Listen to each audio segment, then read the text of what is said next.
Good evening and welcome back. Tonight, we're diving into the Zodiac, not as a horoscope, but as a collection of age-old tales, each one more peculiar and intricate than you might imagine.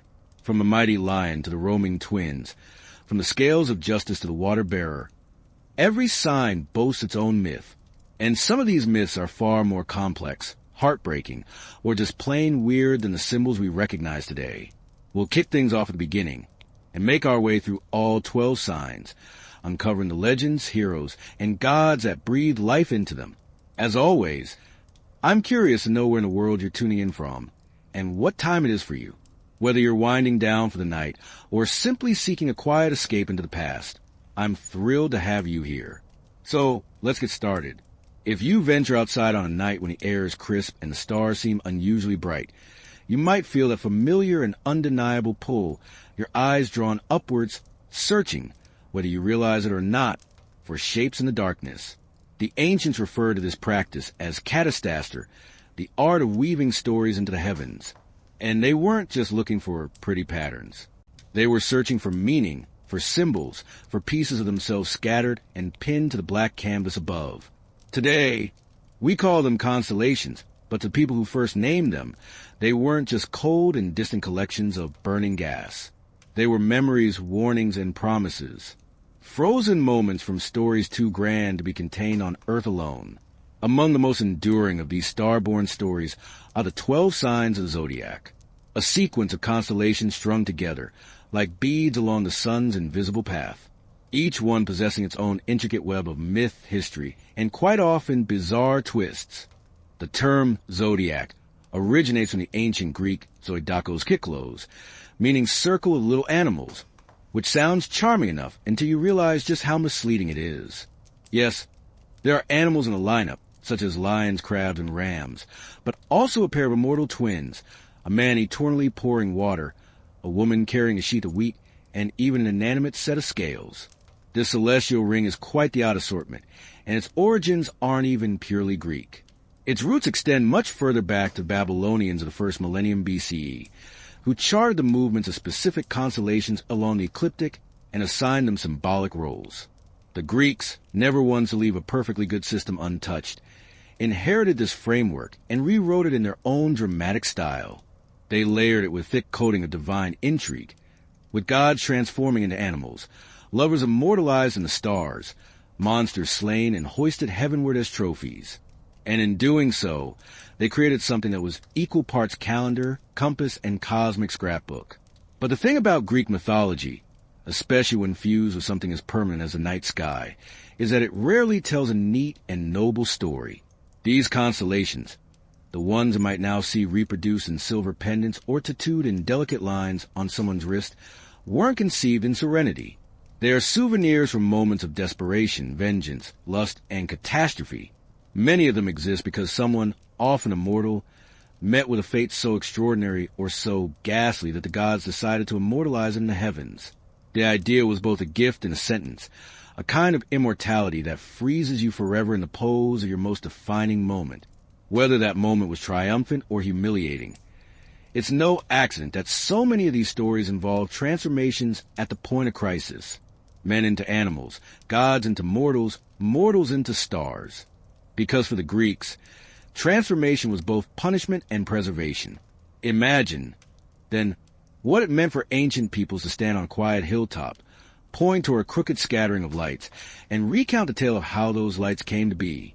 They would speak of heroes who battled monsters only to die young, of women wronged by gods and repaid with a place in the sky, of creatures who fought for causes they barely understood and were immortalized in shapes that would outlast every empire on earth. In the telling, these constellations became less like inert decorations and more like living witnesses, silent and glittering archives of the best and worst in the human and divine condition. The Zodiac, then, is a serene astrological wheel spinning gently above us. It's a battlefield memorial, a love letter, and a gallery of betrayals and last stands. Each sign is a preserved fragment of a larger and Messier story, and taken together, they form a kind of cosmic anthology of human experience, as refracted through the Greek imagination. We'll begin with Ares, the golden ram whose gift was both rescue and doom, and travel the full circle through to Pisces, the twin fish bound by a cord, fleeing for their lives. And as we go, we'll see how the ancients, with all their flaws and ferocities, chose to mark their world not just in the marble of temples or the ink of scrolls, but in the permanent and unblinking lights that will above our heads every single night. The story of Aries begins not in the heavens, but on the green slopes and smoky hearts of ancient Caucasus and Boeotia. In a world where a child's life could be altered or destroyed by the word and oracle, and where the gods move their pieces on the board of mortal affairs without a whisper of apology. To understand why the figure of a ram shines in the night sky at the head of the Zodiac, we must first delve into a tangled web of family rivalry, divine intervention, and a kind of desperate escape that feels less like a triumph and more like a breath stolen before drowning. It begins with a boy named Phrixus and his sister Helle, the children of Athamas, a king of Boeotia, and Nephele, a cloud nymph sent by the gods to be his bride. Nephele, whose very name meant cloud, was a creation of Hera, shaped in the likeness of another woman to deceive a wandering king. And though she was divine, her life in the mortal palace was neither peaceful nor secure. When Athamas turned his affections to Ino, a mortal woman whose ambition was matched only by her cunning, Nephele's place in the royal household faltered. Ino saw the children of Nephele as obstacles to her own son's rise, and legends say she hatched a plan that was as ruthless as it was patient.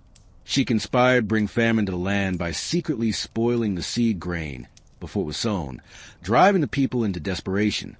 When the king consulted the oracle at Delphi, Ino bribed the messengers to return with a false prophecy that the famine could only be lifted if Phrixus, the king's own son, was sacrificed to the gods. In that moment, the machinery of doom began to turn, and Phrixus, still a boy, found himself standing on the altar, the knife ready, the crowd hushed, the air thick with the smell of fear and incense. But the gods, or perhaps one god in particular, had other plans. Nephele, far from powerless, called upon a miraculous creature to intervene, a ram with fleece spun from gold and wings strong enough to lift the weight of 2 children. This was Chrysomelis, a gift from Poseidon or Hermes, depending on which storyteller you follow, and its sudden appearance on the altar was so shocking that the priests dropped their knives and the crowd fell back in awe. The ram knelt, inviting Phrixus and Helle to climb onto its broad back, and with a surge of muscle and wind, it leaped into the sky. Imagine the roar of the sea below them, the wind tearing at their clothes, the dizzying glitter of the sun on the waves as they left the land of their birth behind. This wasn't a leisurely ascent to glory. It was a flight for survival, and the danger wasn't yet over. Their path took them eastward toward the distant land of Caucasus, but the journey wasn't without loss. As they crossed a narrow strait between the Aegean and the Black Sea, Helle, perhaps overcome by the height, perhaps too weak to hold on, slipped from the ram's back and fell into the waters below. That place became known forever as the Hellespont, the Sea of Helle, a name etched into maps as a reminder that even in stories where gods intervene, not all are saved. Alone now, Phrixus clung to Ram as it carried him to Caucasus, where King Eats, the son of the sun god Helios, received him with unexpected generosity. In gratitude to the gods for his rescue, Phrixus did something both reverent and strange. He sacrificed the golden ram itself to Zeus, ending the life of the very creature that had saved his own. The fleece, impossibly radiant, was hung in a sacred grove guarded by a dragon, where it would one day lure Jason and his Argonauts into their own perilous tale. The placement of Aries in the sky is both tribute and testimony. The Greeks believed that Zeus set the ram among the constellations to honor its courage and service, fixing its form so that each spring, as the sun crossed its stars, its story would return. But the truth in the telling is complicated. This isn't only a story of salvation, but of loss, of a sister's drowning, of a hero who lives because a god chose to spare him, and of the sacrifice of a faithful rescuer. To the ancients, Aries was a reminder that rescue often comes at a cost, that survival is never without its debts, and that the heavens remember both the shining moments and the shadows that fall beside them. When the Greeks looked upward and traced the curve of stars we now call Aries, they weren't merely seeing the outline of a horned animal. They were recalling a chain of events in which a kingdom's politics, a stepmother's spite, a god's intervention, and the courage of a mythical creature had collided in one moment of desperate escape. Aries rises in the eastern sky at the turning of the year towards spring, when the earth begins to shrug off the damp lethargy of winter and life returns to the fields. To the ancients, this was no coincidence. The ram wasn't only a savior, but also a herald, the first to arrive in the Zodiac cycle, leading the parade of constellations that marked the agricultural year. Its reappearance in the night sky was a silent announcement that it was time to prepare the plow, to trust that warmth would return, and to remember that survival was possible even after long months of scarcity. In the Greek imagination, Aries carried more than the weight of Phrixus' rescue. It became a symbol for bold beginnings, the kind of courage that doesn't pause to calculate the odds before leaping into the unknown. The ram's leap from the altar, its wings slicing through the air, became a model for decisive action when hesitation would mean death. This wasn't the quiet patience of Virgo, nor the measured balance of Libra, but the sudden and necessary force that could tear a person out of danger and set them on an entirely new path. In astrology, much later, Aries would be associated with the traits of leadership, energy, and a certain impulsive fearlessness. Yet, in the original myth, those qualities belong not to the human hero, but to the animal itself, the divine creature that acted without question when called. Yet, even in celebration, the myth carries shadows. Hell has fallen to the sea, the sacrifice of the ram in the grove of Aries, the loneliness of Phrixus in a foreign land. It's as if the constellation exists to remind mortals that beginnings are rarely clean. They're often born from endings, from severed ties and irreversible choices. The Golden Fleece, which later became the prize of Jason and his Argonauts, was itself a relic of that cost. Every retelling of their voyage pulled the thread back to Aries, to the shining wool once draped over a creature that had carried a boy from death to life and then laid down its own life without resistance.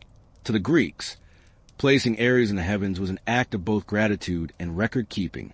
The ram's shape was fixed in the unchanging sphere, so that every year at the same season, its story would be rehearsed in the minds of those who tilted their heads to see it. The stars that marked its horns and back were like letters in a permanent inscription, written across the sky instead of on stone, impossible for wind or rain to erode. It was a way of telling the future through the past. If the ram had come once in a moment of peril, perhaps its return in the spring sky meant that help could come again, unseen until the very moment it was needed. And so Aries begins the zodiac not with the perfection of a creation myth, but with the messy human reality of survival. It starts a cycle with a rescue that doesn't save everyone, with a hero who isn't a hero in the usual sense, with a creature that performs its duty only to vanish into the realm of memory. That's the truth the Greeks wove into their constellations, and it's the truth that still lingers when Aries rises over the horizon. That courage often arrives in the form we least expect. That rescue isn't without cost, and that even in loss, the act of leaping into the air, into the unknown, can change everything. When the Greeks lifted their eyes to the slow, broad sweep of stars that form the shape we call Taurus, they weren't simply tracing the outline of an animal. They were stepping into one of the most unsettling and magnificent episodes in the long and uneven record of Zeus's pursuits. In the age when the gods still walked among mortals and the sea was as much a road as the earth, there lived a Phoenician princess named Europa, daughter of King Agenor. Her beauty wasn't the loud, blazing kind that conquers a room. It was the kind that seemed to carry its own weather, the kind that pulled the eye without effort and made the world around her feel briefly more alive. She lived by the shore in a land of warm winds and salt air, and it was there, while gathering flowers with her companions in a meadow that spilled down toward the beach, that her story veered into the eternal. Zeus, looking down from Olympus, saw her and decided that he must have her. This was the kind of decision that for the king of the gods wasn't weighed or questioned, but acted upon with the certainty of a storm rolling toward shore. Yet Europa was a mortal princess with a guarded life, and Zeus knew that his usual forms of approach wouldn't suffice. So he reshaped himself, abandoning the eagle, the cloud, the flame, and becoming instead a bull, a white bull of such impossible beauty that even the wary would pause to look. His hide shone as if carved from moonlight, his horns curved like a craftsman's perfect work, and his eyes held a strange gentleness that belied the force coiled in his body. He wandered among the king's grazing herds until he was simply one more animal on the edge of the meadow, waiting. Europa noticed him first for his stillness. While the other cattle moved and tore at the grass, this bull seemed to be watching her, patient, unthreatening. She reached out a hand. and when he didn't shy away, her fingers brushed the warmth of his muzzle.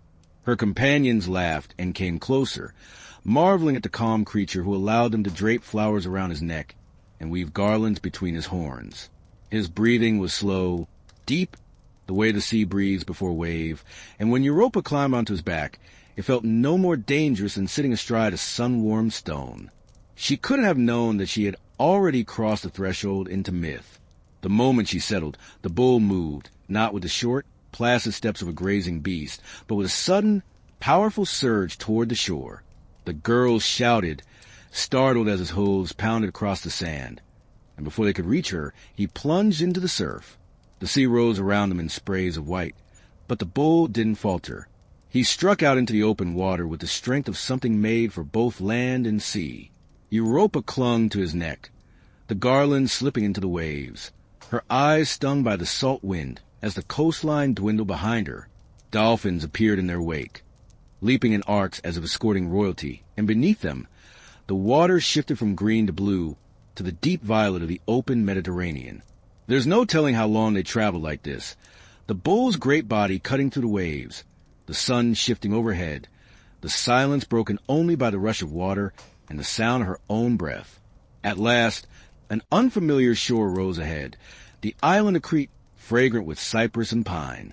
Here, on solid ground again, the bull's form began to change, the white hide dissolving into the shape of Zeus, his eyes no longer gentle, but burning with the victory of possession. On that Cretan shore, Europa's life was altered beyond recognition. She became the mother of 3 sons, among them Minos, who would one day rule Crete and build a labyrinth that held a minotaur. The bull form that carried her across the sea was remembered, not in warning, but in honor. And so the Greeks fixed its shape in the sky, not the man, but the animal, had lowered an eternal charge. The stars marking the curve of its horns and the breadth of its shoulders, the rest of its body fading into the darkness as if forever emerging from the sea. Taurus was never just a picture scratched across the night for the sake of beauty. To the Greeks, its return in the sky was a signal, a reminder, and a declaration all at once. It rose in the seasons when the earth was waking from winter's quiet, when pastures filled again with the sound of animals grazing, when plows began to bite into the soil. The presence of the bull among the Zodiac was more than just a shadow of Zeus's abduction of Europa. It was a sign of fertility, of strength returned to the fields, of the raw power that tilled and sustained life. The constellation's brightest stars, the warm red glow of Aldebaran at the bull's eye, and the cluster of the Pleiades shimmering near its shoulder, weren't just ornaments, but markers by which sailors timed their voyages and farmers judged their planting. In a world without mechanical clocks, these were the living hands of the year's great dial. But Taurus's meaning didn't stand on a single myth alone. The Greeks, like the Babylonians before them, layered their constellations with more than one story, and the bull carried traces of other, older tales. Some saw in its horns a reflection of the Cretan bull, the same animal that Heracles was sent to capture as one of his labors, a beast whose capture wasn't a simple act of hunting, but confrontation with something untamed, something that belonged both to land and to God. Others found in its massive form a shadow of a darker episode. The bull that Pasiphae, cursed by Poseidon, was made to desire, bringing into the world the Minotaur, a half-man, half-bull child who would one day stalk the labyrinth beneath Minos's palace. The Greeks weren't concerned that these stories contradicted one another. The sky could hold them all, each one a facet of the shape they traced in the darkness. In the temples and marketplaces, Taurus was invoked with a mixture of awe and familiarity. Bulls weren't rare in the mortal world. Farmers yoked them, priests sacrificed them, artisans carved them into altars. But the bull in the sky was something else entirely. It was perfected image, the archetype, the eternal bull that never aged, never weakened, never bowed to the plow. To place it in the heavens was to strip away the dust and sweat of the animal, and leave only the power, the force that could cross seas with a girl on its back, that could bear God's curses without breaking, that could anchor the turning of the year itself. When Taurus rose in the east just after sunset in the old calendar months, it was like a great gate swinging open in the sky. The horns pointed forward, the head lowered as though charging into the months ahead. In those same nights, the Hyades cluster would glitter faintly like raindrops in the bull's face, a sign to the Greeks that the season of storms was beginning, that the skies would water the seeds in the ground. These patterns were practical tools for navigation and agriculture, yes, but the Greeks couldn't look at them without also recalling Europa's ride across the waves, without remembering the strangeness of a god choosing to wear an animal skin. Every bright star was a spark of that story. The stillness in the meadow, the sudden surge to the shore, the foam breaking over horns as they cut through the surf. In the older Mediterranean world, before the Greek poets gave Zeus's name to the rider of the bull, the animal itself had been sacred in a dozen other tongues. The Minoans danced with them in ritual vaulting, leaping over their horns and feet that seemed more prayer than sport. The Babylonians saw in Taurus the force that marked the start of their new year, the great beast that stood guard at the gates of spring. The Greeks inherited all of this without discarding any of it, folding it into the version they carried forward. Their Taurus was both a stolen moment between a god and a mortal, and a distilled image of animal strength that every culture along the sea rim had already revered. To the night watcher, in a Greek port or on a mountain farm, Taurus's shape in the sky was both familiar and untouchable. You could own a bull, harness it, feed it, even slaughter it for sacrifice. But the one above, the one with eyes made of fire and shoulders wide enough to carry the weight of the season, was beyond your reach. And when its horns cut their way across the black dome of the sky each year, they cut a line between what was mortal and what was eternal, between the herds and the pasture, and the single, flawless bull that would never die. It wasn't Zeus they fixed in the heavens, nor Europa, nor Minos, but the form that made them all possible. The bull itself, forever moving, forever leading the charge into the next turning of the year. The constellation of Gemini is drawn from stories so deeply bound to the Greek sense of kinship and honor that it resists being reduced. To focus on a single defining moment, tracing its form in the night sky invites us into the lives of Castor and Pollux, two brothers whose extraordinary bond transcended the limits of mortal existence. Their narrative begins within the royal halls of Sparta, where their mother, Queen Leda, was renowned throughout the region, not only for her captivating beauty, but also for the peculiar and dual nature of her children's fate. On a single night, two fathers laid claim to her affections. King Tyndareus, her earthly husband, and Zeus, who approached her disguised as a magnificent swan. From this unique union, two sets of twins emerged. Helen and Pollux were believed to be the offspring of Zeus, imbued with the essence of immortality. Castor and Clytemnestra, on the other hand, were the children of Tyndareus, entirely mortal. This family's lineage was already a complex web even before their lives had truly begun. Castor and Pollux grew up as inseparable companions, mastering the skills and arts expected of noblemen: wrestling, hunting, horsemanship, and the strategies of warfare. Each brother's abilities complemented the other's strengths. Castor gained renown for his exceptional skill with horses, his remarkable balance and strength in combat, and his precise accuracy with the spear. Pollux, on the other hand, was unrivaled in boxing, his punches carrying the weight of his divine heritage. Together, they formed a formidable partnership that could not be challenged in any competition or on the battlefield. Their fame spread far beyond the borders of Sparta. Poets composed verses celebrating their exploits. Sailors invoked their protection at sea, claiming to have witnessed the brothers' figures emerging from the storm's lightning, guiding their ships toward safety. Yet, no mortal life, no matter how blessed, remains untouched by the conflicts that plague humanity. The brothers became embroiled in a dispute over women with their cousins, Idas and Lynceus. While the specific details of the tale vary depending on the source, all accounts agree that it was a matter of pride and possession. Two pairs of warriors, each convinced of their own righteousness, refused to yield. The quarrel escalated into violent confrontation. Spears were thrown, and in the ensuing clash, Castor was struck down. His fall was not that of a triumphant hero, but rather that of a brother witnessing his own life fading into the shadows. Pollux continued to fight with unwavering determination until his enemies were either dead or scattered. However, when the battle concluded, he found no solace in his survival. Standing over Castor's lifeless body, Pollux felt the crushing weight of the immortality he possessed. It was a gift he had never sought, and now it felt like a cruel punishment. For what purpose was eternal life when half of himself was gone? He turned to Zeus, not as a humble worshiper pleading to a god, but as a son addressing his father, and begged to share his immortality with Castor. In some versions of the story, Zeus granted his request by dividing their existence.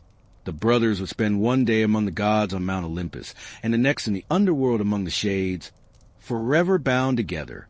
In other accounts, Zeus elevated them together into the night sky, positioning their likenesses side by side where no weapon could ever separate them. The stars of Gemini became their everlasting representation. Two bright points standing close together in the darkness, each carrying the memory of the other. To the Greeks, they were more than just guardians of sailors or patrons of athletes. They were living proof that devotion could triumph over the finality of death, that a bond forged in life could endure even beyond the grave. The sight of those twin stars on the edge of night served as a reminder of a vow upheld at the greatest possible cost, a loyalty that neither war nor the will of the gods could ever break. To the people who name the stars and interpret the sky like a sacred text, the two bright points that marked the heads of Gemini were not merely navigational aids or decorations pinned to the darkness. They were a living embodiment of a brotherhood made visible, a compact between brothers shining in the firelight. And every time they rose together, just after dusk in the clear skies of late winter, a murmur of recognition would ripple through harbors and hill towns as Castor and Pollux returned, the Dioscuri standing their silent watch over streets, fields, and mastheads. It was a reassurance that the promise made in a moment of grief will be honored as many times as the year could bear. Their names traveled farther than most men ever would, carried in the voices of sailors who, though not poets themselves, spoke like poets when storms lifted the sea into towering walls, the rigging shook violently, and the world narrowed to the confines of a ship's deck. For in that moment, even the most irreligious among them would witness a strange blue shimmer crawling along spars and stays, a cold flame that did not burn a hand and did not obey the wind. And they would declare that the twins had arrived, that Castor and Pollux were with them, that loyalty itself had boarded their vessel, and captains would make vows aloud to gods they could not see, because the sight of twin lights on a mast during a fierce storm transformed the heart from fear to gratitude. This reputation did not originate with fishermen and merchant seamen. It was earned in older stories that flowed like an undercurrent beneath later expressions of piety. Stories of the voyage of the Argo, when the sea itself seemed to decide whether the ship would survive or sink, and of a boxer king named Amycus, who demanded that any who set foot on his shore must face him in hand-to-hand combat, a challenge that was answered without boastfulness by Pollux, who met him on the sands while the crew stood as a circle and the surf marked the passage of rounds. And when the king lay defeated, the Argonauts resumed their journey with the unsentimental calm of men who knew that storms do not respect victory. There followed a night when wind and water conspired to end the expedition, and tiny sparks of St. Elmo's fire crept over the yardarms, and men who had never prayed before learned how. And the twins were said to have stood shoulder to shoulder in the lightning, as if the sky were merely another arena. And the storm lessened just enough that oars could bite and the keel could hold its course. From such events, the cult of the brothers gained momentum, so that later, when a small vessel met a storm beyond its capabilities, and an old helmsman whispered their names, and the glow returned, the crew believed that the favor of Castor and Pollux was not accidental, but the continuation of a pledge made long ago, on land. Their images served a different purpose, teaching with the power of example rather than command. And in Sparta, where boys were taught to trust a man to their right as much as they trusted their own hands, the Dioscuri were the faces carved on temple friezes and painted on shields, riders with leveled lances, horsehair crests catching a sculptor's fleeting breath of wind. The pattern of two was transformed into an emblem of how a line should hold. They had sanctuaries where bread and wine were set out each year as if for honored guests, and there were feasts called theoxenia, in which the brothers were invited to recline as companions at a table that remained visibly empty. The city was enacting its belief that friendship requires ritual if it is to outlast fear. In Athens, they were addressed as the Annex, the Lords, and had their own dedicated precinct. And in small towns far from the political debates of the great city-states, there were humble shrines with rough pillars and 2 stars scratched into soft stone, so that a shepherd on a ridge or a traveler in a dangerous pass could pause and remember that strength comes in pairs, and that the gods remember those who do not abandon each other. Their fame crossed the straits with settlers into Italy, where the Romans, who were generally difficult to impress and slow to embrace new ideas, adopted the twins with surprising enthusiasm, building a grand temple to Castor and Pollux in the Forum, and staging a procession of horsemen each year that flowed like a river of bronze down the streets. Young men of the equestrian order rode 2 by 2 beneath the July sun to the steps of the sanctuary, where they dismounted and offered thanks for the discipline that prevented formations from collapsing and panic from spreading. When an army learns harsh truths about itself that it had hoped never to confront, coins bore their faces or their helmets topped with stars, an official reminder circulating from hand to hand through markets and taverns. And if you lay the coin flat and allow it to catch the light, you can almost receive the argument it makes, that a city is safest when it upholds examples of brothers who honor their commitments, even when the gods alter the conditions. This notion permeated those taken before athletic competitions, the solemn farewell rituals at city gates, and the reluctance of artisans to sign their creations with a single name when two had shared the labor.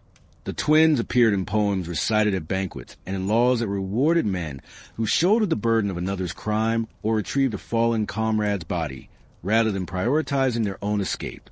Because every society teaches through examples more effectively than through written laws. The example of Castor, the horse tamer, and Pollux, the boxer, was a way to declare that devotion is not merely sentiment but a practice habit, a daily willingness to step forward when retreating would be the easier option. Their myth possessed a precision that unsettled philosophers, for immortality is typically a straightforward state.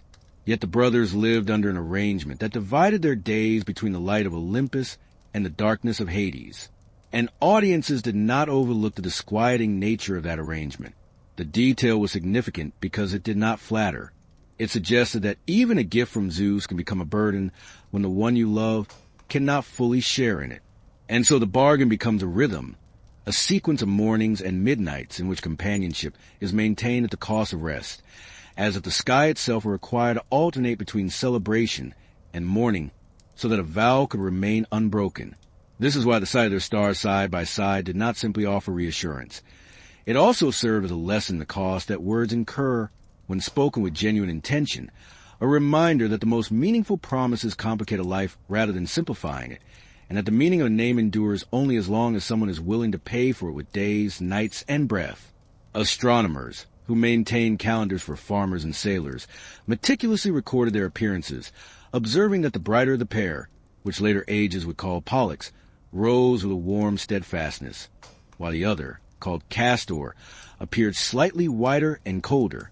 And they noted the way the twins stood among winter's bright company, near the white dog, the great hunter Orion, and the charioteer, with his brilliant star above the shoulder, a celestial arrangement that made sense to those who navigated by constellations rather than instruments, and that also resonated with those who sowed barley and watched for favorable weather to shear sheep. When the twins cleared the eastern rooftops on the long, cold evenings, it was time to consider certain tasks and postpone others. To repair hulls that would navigate dangerous waters in the spring, to gather crews and distribute the terms of profit and loss before tempers flared at sea. The same pair shone high at midnight as the year leaned heavily toward its turning point, steadfast companions in the clear vault above the snow-covered mountains. And shepherds who spoke in proverbs would say that a flock fares better when men remember the twins and pair the young with the experienced rather than relying on chance. In painted pottery, stone reliefs, and the small bronze mirrors tucked into the chests of wealthy women, you can observe how artists incorporated the story into the curves and edges of daily life. The two young men depicted seated together with spears planted between their knees, or riding side by side with the quiet contentment of men who perform their duties without an audience, or standing with stars above their heads, as if they had just descended from their celestial abode to attend to, something that needed attention. These images were both intimate and public, a visual language that repeated itself from banquet hall to stable yard, so that boys who had not yet chosen their friends and men who had made poor choices were both reminded that the world expects you to stand by the one who stands with you. The brothers also appear in the old tales of their sister. For when Helen was abducted from Sparta by Theseus while still very young, Castor and Pollux marched into Attica, rescued her from Aphidna, and took Theseus's mother, Aethra, away in her place. An act that conveyed to the Greeks that the twins were protectors of family honor, and also participants in the harsh calculus of reprisals that govern the age. And later, when a cattle raid escalated into a feud with their cousins Idus and Lynceus, that calculus reached its limit, and Castor fell, and Pollux chose to answer death by distributing his life across 2 realms, so that their partnership could endure. Epithets followed them like banners: saviors of sailors, tamers of horses, guardians of youths, patrons of the way the body learns skill through repetition, and the mind learns courage by watching the man beside it refuse to retreat. Their cult was neither secretive nor ecstatic. It called for feasting and fair dealing, for twin cups filled to the same level, for simple justice in contracts and steady hands in the chaos of battle. When a chorus sang of them at a festival, you could hear the balance of their gifts: the one whose knuckles knew the way of a fist, and the one whose hands understood the language of reins, and somewhere beneath the praise, the quiet understanding that they had avoided the poison that often infects brothers' hearts when courts, bards, and commanders declare one as favored.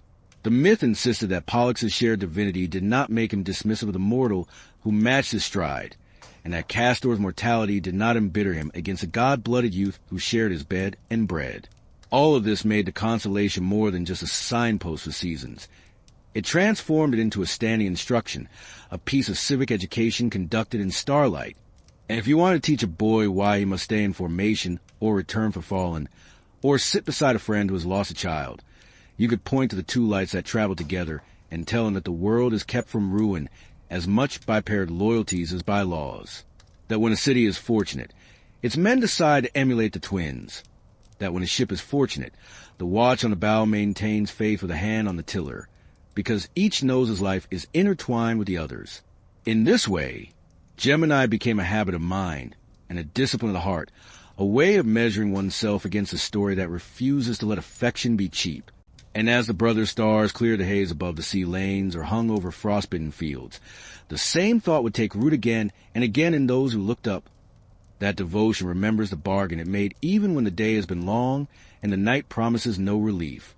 The story shifts to the marshlands at Lerna, a place where the earth breathes and the water carries the stench of decay.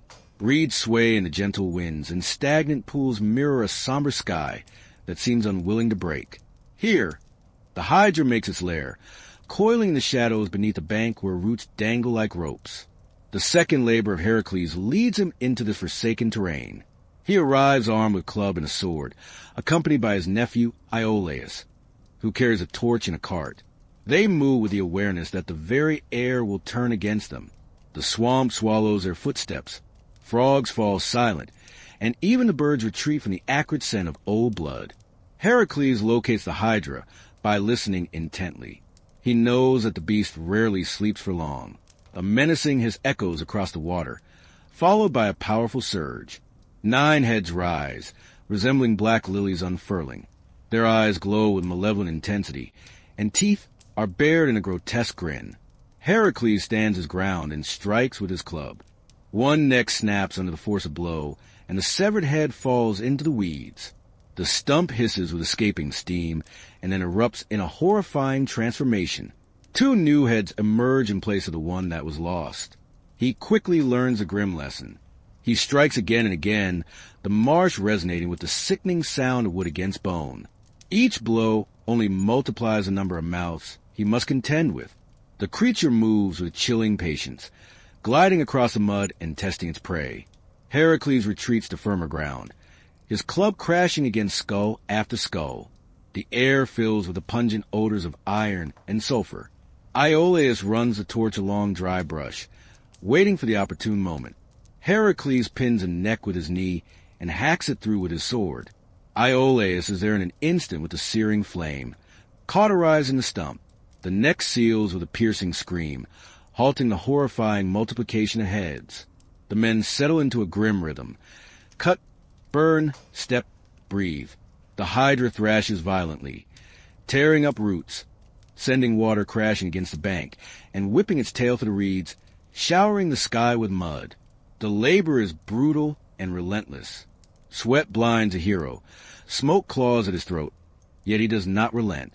Slowly, the monster begins to yield. Then, the marsh offers a new challenge. Carcinius emerges from the black water, carrying a shell like a shattered shield. Hera sent it. The goddess has harbored a long-standing hatred for Heracles and will seize any opportunity to hinder his progress. The crab moves sideways with deliberate calmness, finds a hero's ankle, and clamps down with its pincers. Chitin bites into flesh. Heracles staggers in the mud, momentarily losing his guard. The hydra lunges forward, its jaws closing on his shoulder. The club shudders as it meets a skull. Iolaus drags the fire across another stump, and the stench of burned hydra flesh rolls across the pool. Carcinius does not release its grip. Its legs churn the mud into a paste, pulling as if it could drag a man under by force of will alone. Heracles glances down through smoke and blood, shifts his weight, and drives his heel down with crushing force. The shell cracks with a sickening sound. A second blow ends the crab struggle. It folds into mud and slides back toward the water like a broken pot. Hera watches and refuses to let the gesture be in vain. The crab had done what it could. It had obeyed. It entered a fight that belonged to beings far larger than itself. That is enough to earn a place in the sky. The goddess fixes the small shape among the stars. The curve of shell, the splay of legs, a faint scatter, difficult to find unless you know where to look. The labor nears its end. Heracles and Iolaus work with methodical precision, cutting and burning until the last of the necks are sealed with black glass. The immortal head is buried under a heavy rock at the road to Argos. The swamp settles into silence once more. Steam rises in thin veils and then dissipates. Somewhere above the mist, the small figure Carcinus has taken up its watch. The heavens hold the record of the bite on the ankle and the crushing response. The constellation will carry that record through clear nights and over winter fields. The marsh will forget, but the sky will not. Cancer rises where the year turns hot. In the ancient calendars, its stars mark the gateway to summer. Priests watched that region of the sky and recorded a single word beside a day that would return like the tide. Solstice. The sun climbs to its highest point, pauses, and then begins its descent once more. The Greeks gave the constellation a body, a crab, creeping sideways as if the sky itself must shift its weight before it changes course. The shape is faint, the outline is sparse. You must know what you're looking for. In a firmament teeming with heroes and monsters, Cancer occupies a small space. That is part of its strength. The quiet signs often perform the most difficult tasks. They hold the hinge. Farmers and sailors learn Cancer by feel as much as by sight. The stars here are not loud. They whisper through the haze. Near the heart of the figure hangs a pale cloud that the eye can discern on a clear night. The Greeks called it Precept, the manger. Two dim stars graze at its edge, Acellus Borealis to the north and Acellus Australis to the south. The little asses, together, feed from the cluster as if the sky maintained its own feeding trough. Shepherds said that if the manger appeared blurred when the rest of the night was clear, rain was approaching. Pilots kept watch for it from the stern and counted that blur as a warning to shorten sail. Aratus names the place in verse, like a weather note set to music. Ptolemy identifies the same light in a catalog that reads like a ledger. Centuries apart, the signs remain consistent. Look for the small cloud. Judge your day. Old stories gathered around those two asses, as if the cluster were a hearth. One tale recounted how gods rode humble mounts into battle, and their braying turned the tide against giants. Another said that the little beasts were honored for their simple service during a march when the strong were exhausted and the water skins ran dry. The details change of the teller, but the intention remains consistent. The heavens hold a lesson that values humble labor over the clamor of glory. Two dim lights, a shared bowl. Men in ports and men in fields learned to trust a pattern that demanded little in return. Be steady, keep company, know where to feed and when to move. Cancer's faintness became part of its mythical identity. Hera placed the crab among the constellations for obedience rather than success. The stars do not blaze like the eye of Taurus or the heart of Scorpio. They hang like a memory spoken under one's breath. That suits the scene at Lerna. The creature did not alter the course of the battle. It distracted a giant for a moment and was crushed underfoot. The goddess placed a trace of that act where no wind could erase it. Greek listeners understood the subtle praise in the tale. Some efforts do not conclude a story. They mark it. A grip on an ankle, a bruise that throbs the next day, a token granted by a queen who values loyalty even when the field belongs to another. In the language of the sky, Cancer held the path of the moon. Hellenistic writers called the sign a house of Selene. Night after night, the goddess poured her cold light over that stretch of the ecliptic and assigned the crab a second task: to govern the tide to sleep in the shore, to preside over kitchens where steam rose in summer, and mothers laid infants on cool stone to rest, to watch the doorways of houses when the heat kept them open until dawn. Later, philosophers spoke of a teaching that said, souls descend to earth through this gate and return by the road that stands across the circle in Capricorn. The crab and the sea goat thus became the markers of arrival and ascent, one looking inward, one looking away. The pair governs the traffic of breath.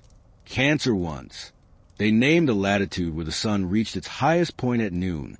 A traveler who stayed on that line walked along the edge of maps that seemed to shimmer in the summer heat. The Greeks and Romans marked it on parchment and called it the tropic, the turning point.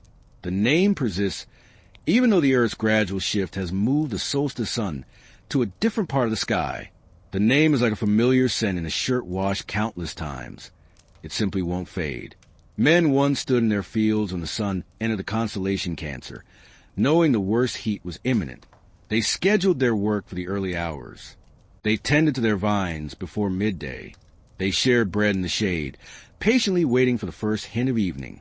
Artists gave the crab a solid grace that the stars didn't reflect. The pattern in the sky is just a rough sketch. The mosaic version, however, is a complete figure, poised to move. Villa floors in Sicily feature a crab on a bed of blue tesserae, with tiny bubbles circling its legs. Coins in island markets display its shell alongside a date and the magistrate's name. In painted calendars, the crab is positioned on a line that marks the longest day. A farmer bends over barley in the same scene. A girl pours water into a jar. A fisherman mends his net. No one emphasizes heroes. Everyone focuses on the work that sustains a year. The sign carries no spear. Instead, it embodies a season. Mariners learn to navigate by brighter stars, but they never forget the crab. Gemini guided them out of winter. Leo would lead them into the harvest season. Cancer was a connecting link. A week of calm could trap a ship in the middle of the sea, like a fly in amber. Crews learned to be patient during this time. Oars stowed, sails limped. The sky was a white bowl during the day and a glass lid at night. The crab kept them company during that long, drawn-out wait. 2 faint stars, a humble manger. A story that suggested even the small can be reliable during periods that leave no mark in grand narratives. A captain who had buried friends found solace in that. He didn't need dramatic omens. He needed a map that acknowledged perseverance. So, the Greeks interpreted Cancer as the section of the zodiac that does its job without fanfare. It secures the season to the year. It marks a limit the sun can't exceed. It teaches through example rather than intimidation. While Gemini represents a vow shouted in the face of death, and Leo will roar with strength made visible. The crab makes room for all of that with a sideways shuffle and a firm grasp. Part of the year is a struggle, part is a harvest, and part is a burden. Cancer remembers the burden and gives it a symbol. Leo begins in the rugged hills west of Mycenae, where the soil is poor and the wind whips through the brush. Vineyards cling to the slopes like handwriting that refuses to disappear. The sound of goat bells carries through the afternoon. Travelers stick to the road, measuring distance by dry stream beds and old olive trees. In that region, a single roar could empty a field and shut doors. The Nemean lion had descended from its ravine and developed a habit of killing at dusk. It dragged oxen from their yokes. It casually broke down doors with a push of its paw. It left tracks that looked like bowls pressed into the dust. Stories about it spread faster than carts. People spoke with the caution of those who had learned to ration fear. Short sentences exchanged at wells and market stalls. It lives in a cave with 2 entrances. It can't be cut. Spears are like thorns to it. It leaves no body intact. Eurystheus heard these reports in his hall at Tiryns and saw them as a problem that could earn him credit for solving, without requiring him to get personally involved. Heracles had returned from exile with a strength that disrupted the established order. The king assigned the first labor with an air of detached calm. Go to Nemea, find the animal and eliminate it. There was no mention of honor or the family's glory, only a direct instruction and the weight of a seal pressed into wax. Heracles accepted the task as a man accepts an unavoidable debt. He took a bow and a quiver and a club made from wild olive. He left before sunrise and didn't look back at the city walls. He entered Nemea via the road that passes Cleone. Shepherds watched from a distance and made the gesture of blessing after a traveler entering a dangerous area. The air smelled of crushed thyme and dust. He found the first carcass marked by flies, a cow torn where the neck joined the shoulder. No bite marks on the bone. The hide peeled back as easily as a blanket. He realized from the beast's work that it didn't kill only out of hunger. It practiced its strength on living creatures to experience resistance. He knelt and ran his hand over the dead animal, as if apologizing for using it as a lesson. Then he stood and studied the ground. The track showed a pattern of weight and ease, deep impressions followed by stretches where claw marks barely touched the surface. The cat knew how to move silently. Arrows, useful in most wild places, were useless here. Heracles encountered a lion on a rocky ledge where the road narrowed and the brush thinned. The beast stepped into view with the same calmness it had displayed entering farmyards. It was larger than the stories had suggested. The animal was powerfully built and sleek, a bronze wave that caught the sun and reflected it back. Its eyes didn't burn. They watched with the focused gaze of a craftsman examining a tool. Heracles took his stance and aimed the first arrow. The bow bent. The string released. The arrow struck the shoulder and bounced off as if it had hit a wall of hammered metal. A second arrow targeted the ribs, with the same result. A third aimed for the throat, where the flesh was thinner. The shaft shattered. The animal blinked once and took a slow step forward. A decision was made. Distance offered no advantage. Heracles dropped the bow and tested the club against his palm. The olive had a slight spring to it, and the weight felt good. But he understood the situation before he swung. Bone and hide, combined with the creature's supernatural toughness, wouldn't yield to a single blow. He drove the lion from the ledge into rough terrain, where thorns and rocks formed a close circle. The beast changed its movement and moved with a low, gliding motion that kicked up dust and veils. It feinted once to the right, then charged straight in. The club met its skull with a sound like a door slamming against stone. The lion spun and struck with a paw that blurred in the air. The blow didn't cut. It lifted Heracles off his feet and threw him into brush that tore at his arms as he stood up. The animal didn't pursue him. It watched, as if assessing the man who had come to kill it. The cave was a short climb away, a pocket in the limestone with two openings set at an angle, so that anything cornered at one exit could escape through the other. This place had taught the beast patience. It could take a wound, step into the darkness, and wait while men argued with fear at the entrance. Heracles studied the openings like a hunter examining a set of doors. He cut saplings and dragged stones and built a barricade at one opening until it would have taken 2 men to clear it. He left a narrow gap at the other, so that a body could only pass sideways. The work was slow. The sun moved. Sweat stung his eyes. The silence of the valley deepened in the hour before dusk, when insects rested and birds were still. He felt the animal watching from somewhere he couldn't see. It came at last, without any roar. It slipped through the gap like water and hung for a moment between rock and light. Heracles moved to meet it. The club was useless. The space was too tight. He dropped the wood and grabbed the mane with both hands. The hair felt like rope soaked in oil. The body radiated heat like a furnace. The animal turned and lunged for the throat. He caught the jaw with his forearm and felt teeth that could have cut bronze grind against a muscle.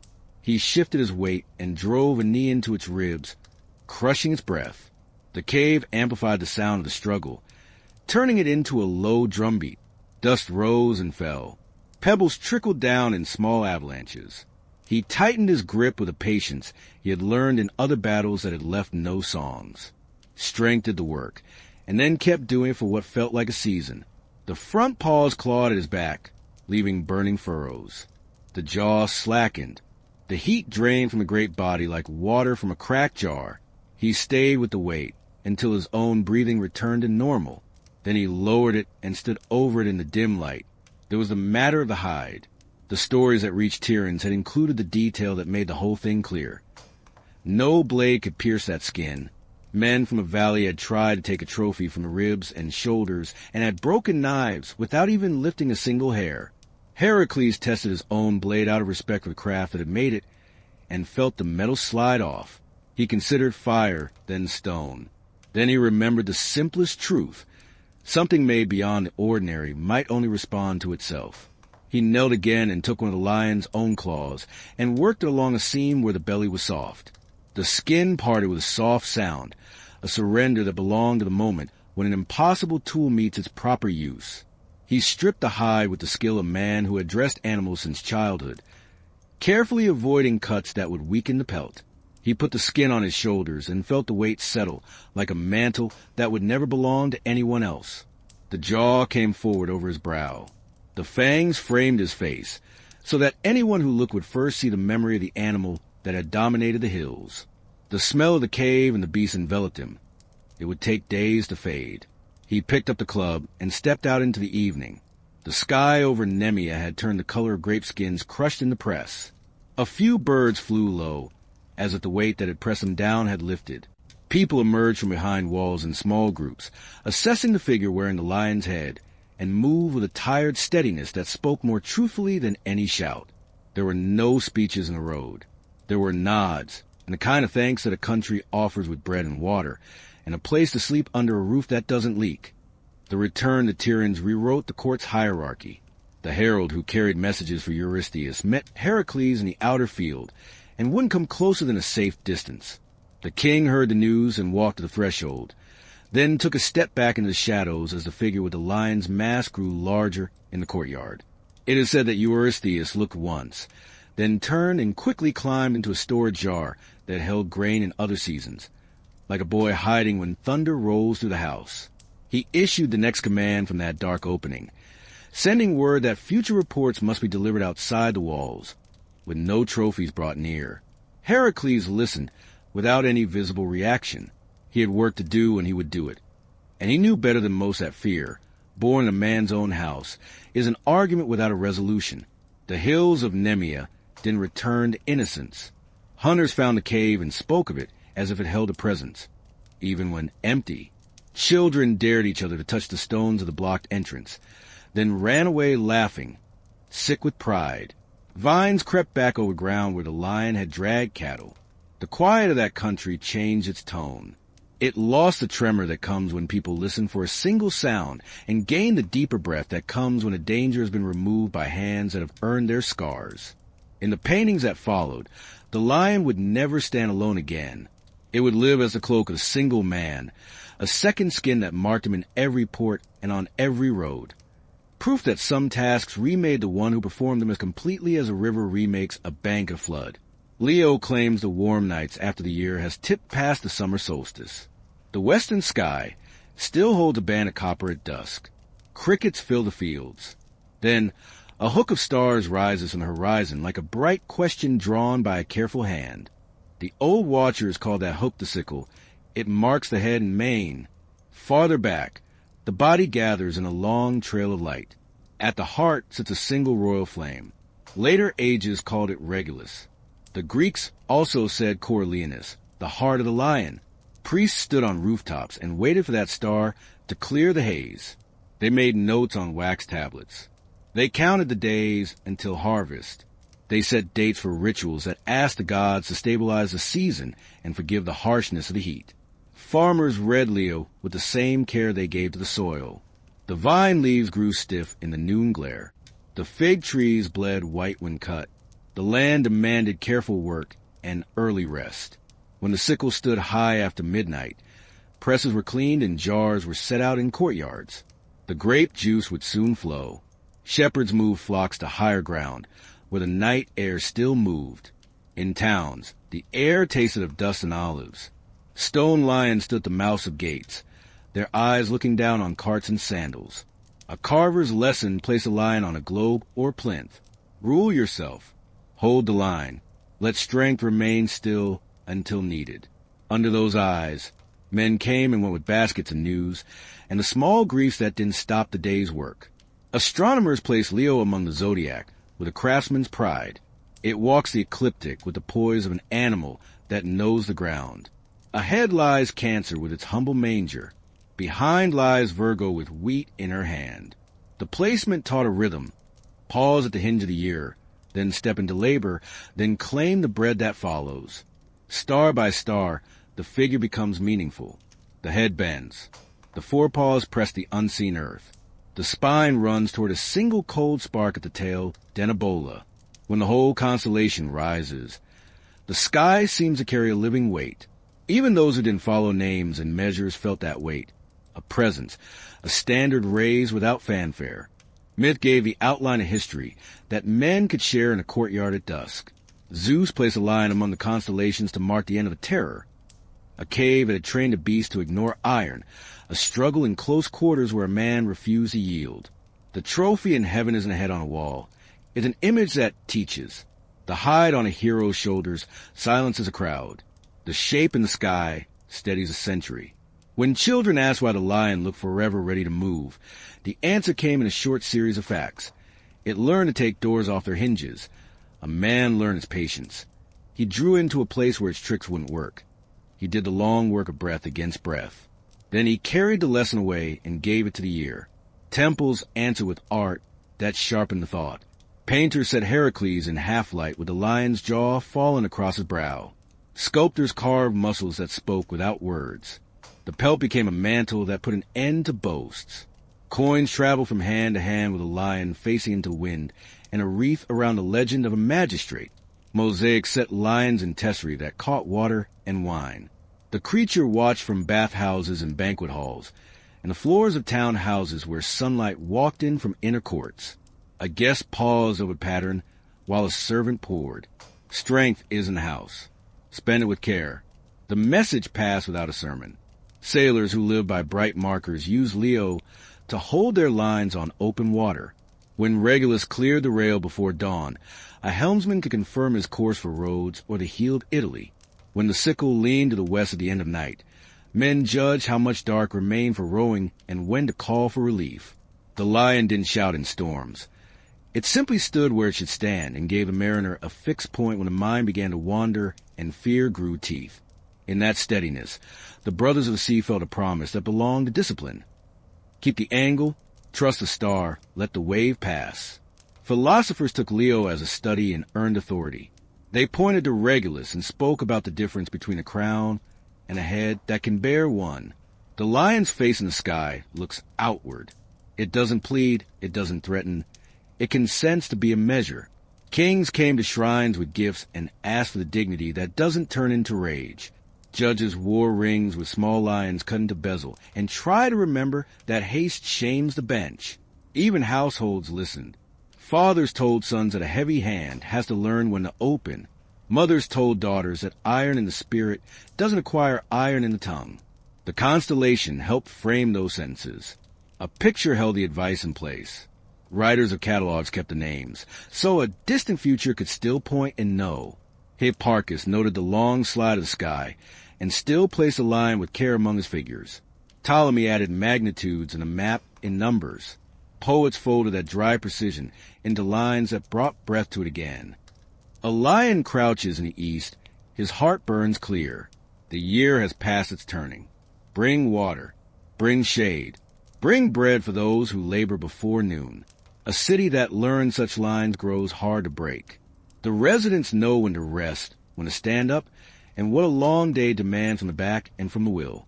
The old festivals of late summer gave Leo a seat at their tables.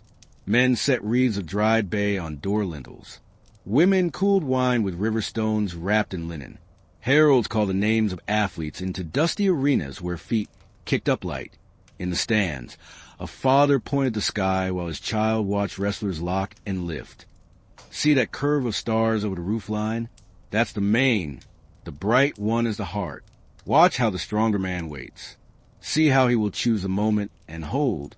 The rules of the contest were a local echo of a larger story. Control the field. Close off the exits. Do the work in the space you have made. As the season wore on, the lion crossed a meridian and began to lean west in the early part of night. The heat still lay heavy on streets and tiles. Cicadas pressed their song into stone. The figure remained high enough to light roofs with its gaze when dinners ended and courtyards cooled. Voices fell, lamps flickered. A last cup went around the table. The stars kept their places, as if human hours didn't matter.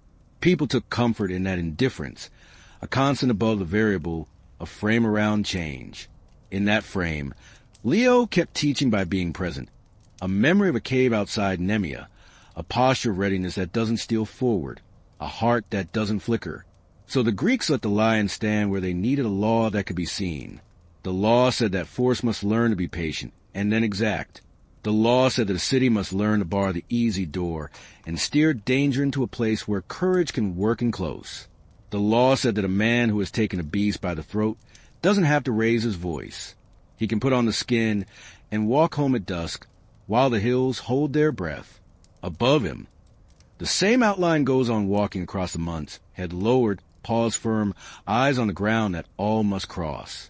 Virgo enters the story on threshing floors where the first dust of grain hangs like smoke and the husks crackle under wooden sledges. Men walk the circle and sing to keep the rhythm. Women bend at the baskets and lift the clean kernels with quick wrists. Children chase the chaff as it rides a small wind and falls in pale drifts along the wall. The village looks secure for an hour. Bread will come. Oil will come. The jar in the corner won't echo when you strike it with a knuckle. In that kind of hour, the Greeks place a figure beside the workers, a young woman who watched without drawing attention, a maiden with the cool steadiness of a well in August. They call her Astrea in one voice and Dyke in another, daughter of Themis in one telling, child of dawn and star in another, justice in the shape of a person who keeps her hands clean yet knows the price of order. She holds a single ear of wheat. She looks at the measure in a woman's scoop. She hears the old men argue about a boundary stone and waits to speak until they fall quiet. The world she loved soured slowly. The stories give it stages because people understand steps better than collapse. A golden age with open doors, a silver age with longer nights, a bronze age with armor that answered anger too quickly, then the age that Hestia mourned, the age that didn't bother with pretty names. Iron. The chain showed first at doorways. Guests were turned away and told to find their own water. Tables had bite marks where hands fought over the last piece of cheese. In courts, the loud ones and the tired ones gave up. Oaths were taken with a casual voice. Fields were cut in the dark, one row at a time, by men who didn't want to be seen. Boundaries were moved. Wells were poisoned. The maiden didn't speak, but the grain in her hand began to droop. The world grew heavier than she could manage. They say she left the earth at dusk and walked to the sea and stood there until the first stars rose. Then she climbed. It took her a night and a day. She walked between the moon and the sun, past the planets, into the highest order of the sky, and settled there, a measure put in place, so that men could always see what they had lost. The Greeks marked her name on a constellation that steps away from Leo and looks west. Her lines are sharp and clean, and hold no echo of the beast. She leans with her wheat in hand. They called her Virgo, the Virgin, the figure who keeps faith with a harvest that isn't coming. Farmers took readings from her in the same way they read rain clouds. They looked for the first glimpse of her shoulder at dusk. They spoke to her about seed and patience. They knew she had seen the golden age. They knew that justice doesn't come cheaply. They knew that the earth can be generous or stingy. They knew that the world doesn't care about anyone's plans. When Virgo rose clear of the sea haze, the word went out to secure the threshing floor and check the tools. The first wind would soon strip the stalks. The winemakers would start their work.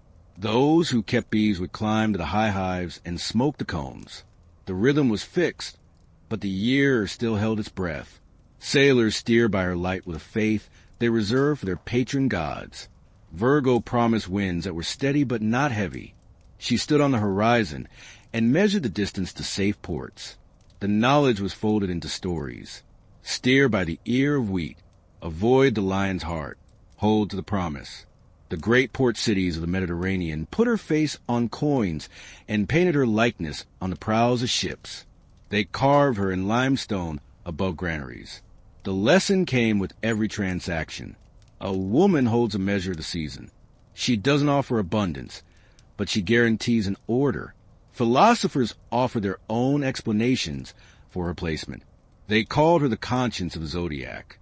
She stands between the animal power of Leo and the balance of Libra. She has no strength of her own, but she can see the weight of things. The balance is impossible without her. She holds the image in mind. Catalogers kept her names clean for generations. She is always Astrea, always Dyke, always Virgo. They noted her place on the ecliptic, the angle of her body, and the magnitude of her light. Poets sang her sorrow in the fields. She has walked from the sun. She has lived in the sun. She has seen the iron come down. Now she holds the ear with care. She waits for the wind to move. A city that carries such lines doesn't easily forget the price of wheat. The residents learn to be careful with bread and water. They know that what they have may be all they get. They know they can't count on an easy harvest. The old festivals made a place for her, a quiet corner away from the dust of the arenas. Women set loaves of unleavened bread on plates and asked that hunger pass their doors. Men poured water into shallow bowls and prayed for rain in the spring. Children braided wheat stalks together and hung them above doorways. The world was never fully restored, but the world was never fully lost. It had gone too far. A widow's goat had wandered off and returned butchered, simmering in another man's cooking pot. The gods, observing from their lofty perches, gradually departed, resembling household deities packed away in chests during a relocation. Astrea remained. She stood in doorways, her hand resting on the lintel, urging men to put down their knives. She stood near wells, reminding children to patiently wait their turn. She stood at the edges of marketplaces where weights were surreptitiously shaved down, requesting sellers to add one more fig to the scale. Some days it worked. The knife was returned to its sheath. The child stepped aside without tears. The seller nodded and added the figure. Those days sustained her.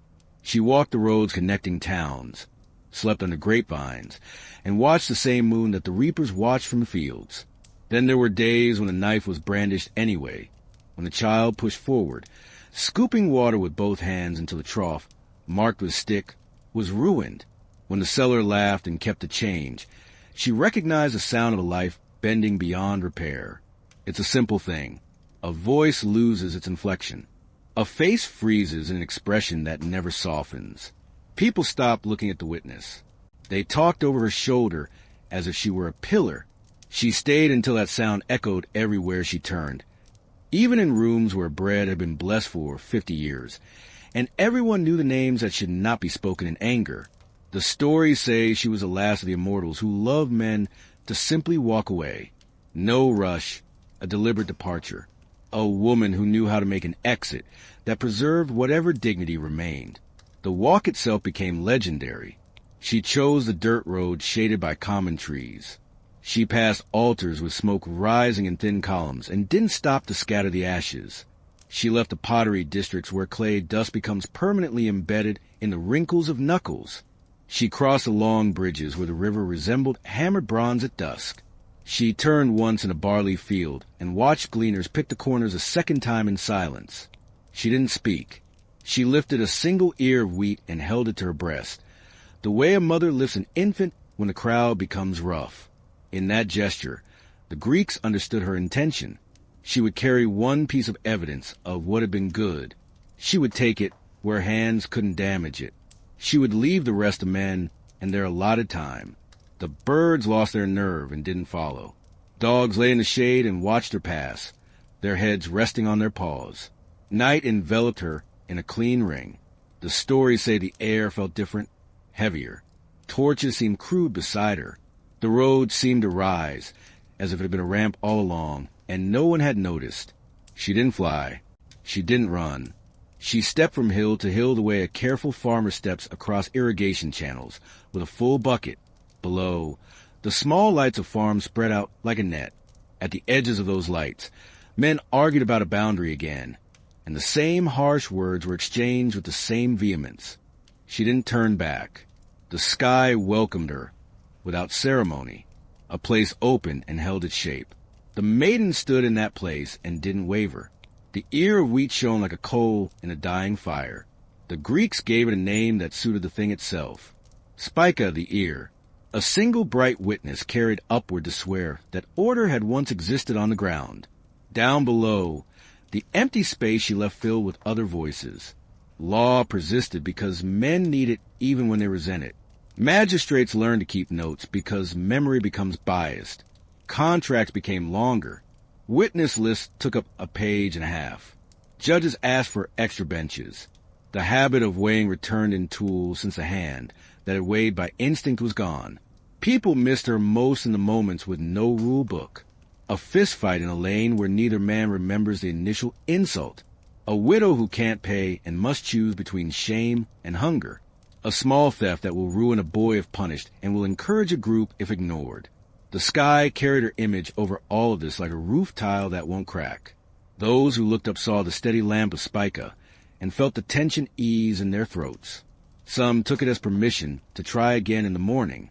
Some took it as a warning to stop before a sentence went too far. The same pin of light served both purposes. Virgo stars took their places around that kernel. The figure neither strides nor threatens. She reclines along the ecliptic with her gift across her lap. She leans slightly toward the line where the planets travel. Her posture is watchful. The Greeks drew it on papyrus and on the wet plaster of dining rooms, where men argued about olives and taxes, and whether a son should be sent to sea. The picture kept them honest more often than it shamed them. It told them that the best guardian of a city is a habit that lives in ordinary hands. Sweep the threshold. Keep the measure fair. Let the voice that has less coin speak first. Put the knife away before you are tired. These are small commandments that require no temple and need no priest. A constellation can carry them across harvests and across wars. It asks only that someone point and say the names in order. Maiden, ear of wheat, speaker, justice, watching from above because she couldn't keep her footing below.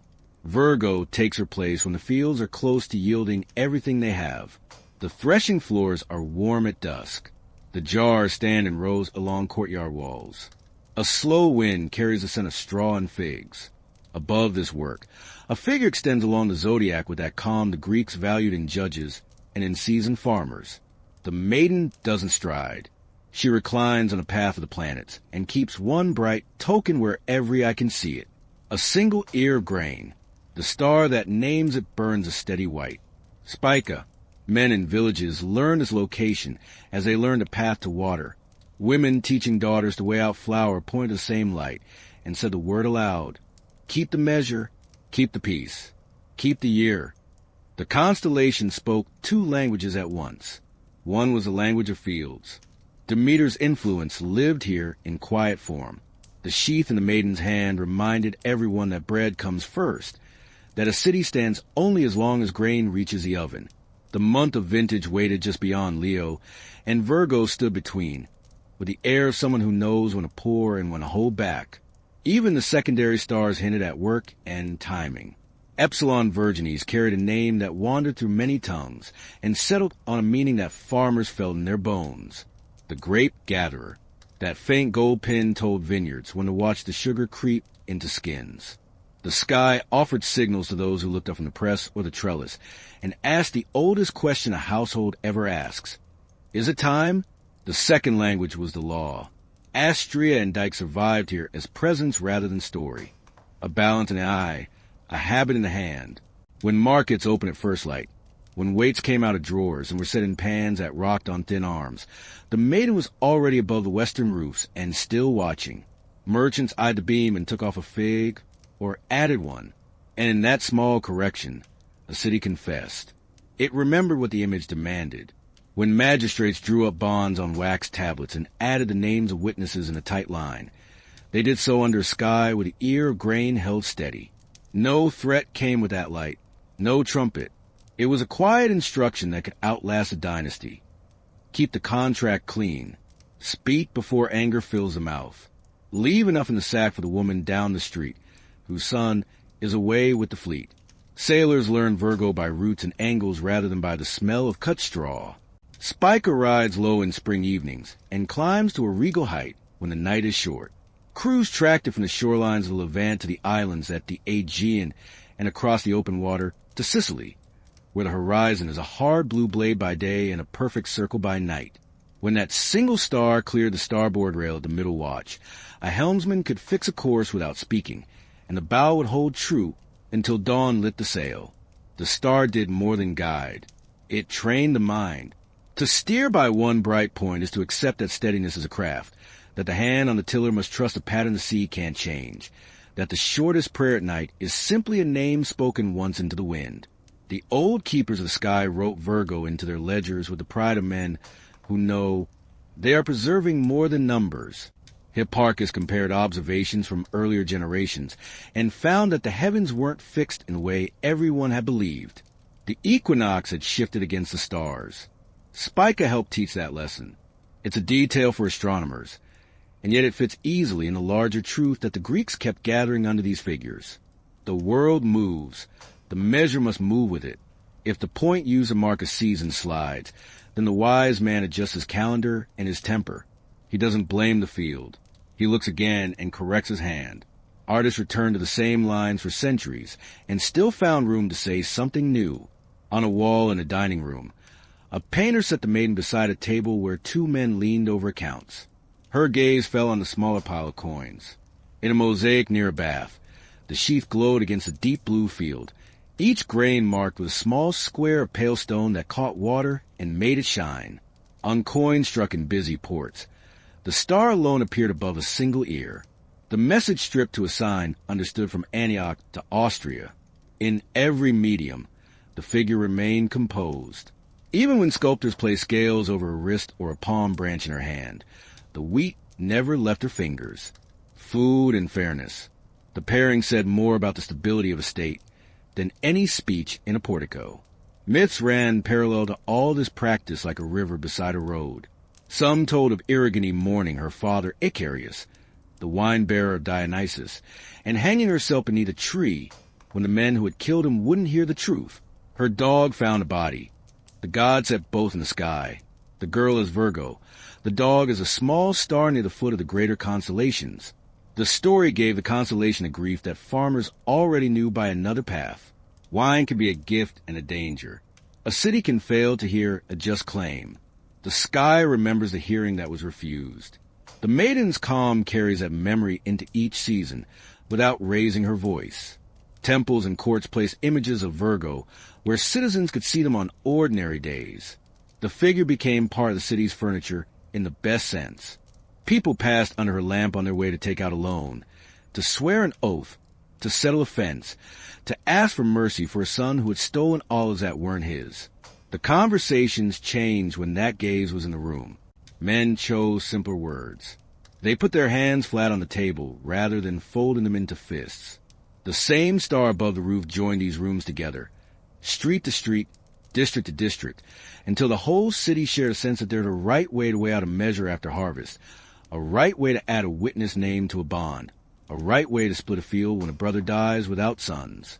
There were nights when the air cleared back to the shape it takes only after wind has rinsed it, and Virgo lay across the sky so plainly that even the tired could pick out her line. The ear of grain shone as if a coal had been pulled from the ash and held up.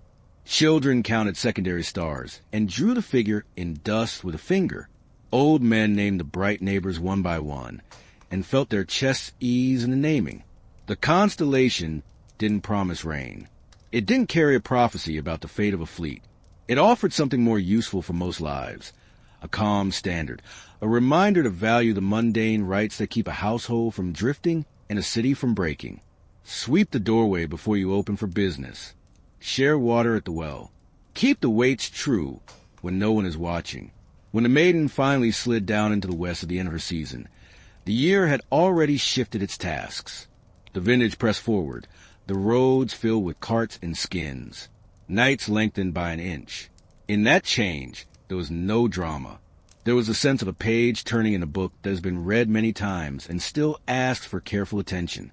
Virgo had done what her image was placed to do. She had borne witness over the work that feeds and over the words that bind, held the city's temper where it needed to be, and left a single bright grain burning above the roofs as the next labor came on. Libra rises when the heat begins to soften, and the air at dusk carries the smell of presses and wet stone. The vintage runs in courtyards. Donkeys stand with patient ears, while skins are lifted and tied. Markets swell with grain measured into sacks and grapes stacked in shallow baskets. The sun crosses a line that divides light from darkness so cleanly that men on rooftops speak of equal hours and mark the day with a scratch on plaster. The year steadies itself. That's when the scales take their place along the path of the planets. No creature stands there. No weapon gleams. 2 pans hang from a beam. A small device is given the honor of a sign. The sky speaks in plain terms. Measure this season. Balance the account. Give the day and the night the same respect. The Greeks first knew this reach of stars as part of the scorpion. Old names kept the memory. Zuben-el-Janubi for the southern one. Zuben-Esquimali for the northern one. The names that came down through later tongues remember claws rather than trays, a hint that the scorpion once held the whole span. In time, the Romans claimed the group for themselves and gave a Latin name that matched their habits. Libra, the scales. It suited a people who loved a calendar that bound fieldwork and festivals to exact days, who wrote laws with lines that didn't wiggle, who stamped authority into metal and sent it from hand to hand. The constellation became the emblem of balance in a literal sense long before poets made it a figure for fair dealing. Scales hung in stalls on every street where figs and oil were sold. Scales hung painted on the boards of tribunals. Scales shone from the right hands of goddesses in stone. When citizens looked up and saw the twin lights lift together at evening, they saw the tool by which cities keep order reflected back to them from a colder and safer height. The idea was older than both Greeks and Romans. On clay tablets pressed in cities beside the Euphrates, scribes drew a figure that scholars later read as a balance. The sky over Babylon held a sign for weighing. It stood near the point where the sun turned the year into autumn. Temple officials checked measures against bronze standards, while the stars repeated the same instruction above their heads. Keep the pans even. Don't cheat the hungry. The world carried that simple lesson west with merchants and captives and envoys. The scales joined the belt of the Zodiac that watched the sun move month by month. When Roman magistrates sat under awnings and judged a case that began with a short measure grain, they did their work in a tradition older than their city walls, and the stars that sat over their shoulders were already charged with that history. Astronomers catalog Libra with a care that makes the old books feel alive when your finger traces the lines. Alpha in the group keeps the southern pan, a loose double to the eye on steady nights. Beta glows higher and was once said by observers to carry a faint green cast, a claim repeated enough to become an heirloom even when later instruments found no color there. Other points close the shape and mark the beam. The figure is sparse. It never draws a crowd the way Leo or Sagittarius does. It rewards patience, and that's part of its meaning. Men who tended calendars prize Libra, because it stood near the place where the sun made the day and the night equal in length during the age when Rome ruled the sea. Precession has carried that balance point into another patch of sky since then, a slow drift that Hipparchus measured when he compared old records to his own nights at the eyepiece. Yet the custom of calling autumns, turning the season of the scales, didn't fade. People keep names when they help the tongue remember work. Civic life placed Libra in halls and on coins, so the lesson would be close to the fingers. Aequitas held a pair of scales on Roman money, beside a cornucopia. Justice stood in courts with the same emblem, and a calm that came from a knowledge that she could wait while tempers burned out. Guilds painted the device over door lintels with the year and the names of 2 officers. Farmers carved into the end of wooden measures, so that borrowings would return cleanly.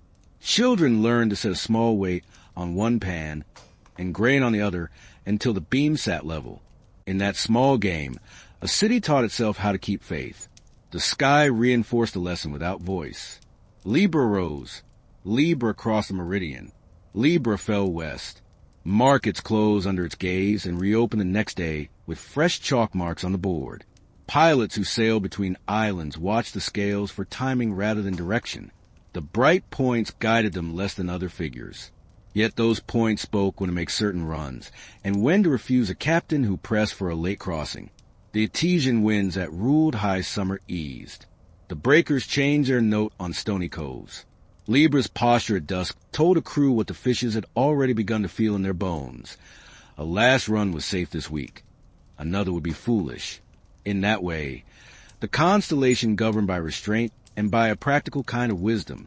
The men who listened kept their ships and their lives. The men who ignored the signal came home under a sail patched in the bow, or didn't come home at all. Riders who loved order glanced at Libra when they looked for images to steady the mind, a beam that will stand straight if you take care.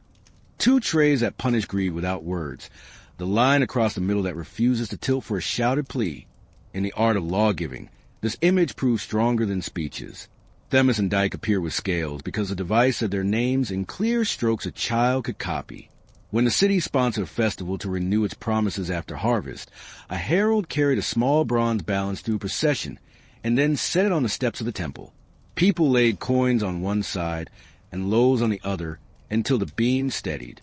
The act made an easy sermon. Give enough until the arm stops its tremor, then go back to work. The stars themselves carry the old memory of the scorpion, even while the sign announces a new idea. Zubin el Janubi and Zubin Escamali still mean the southern claw and the northern claw in the language that brought those names forward. The night sky keeps both histories at once without confusion. That's how cultures often grow.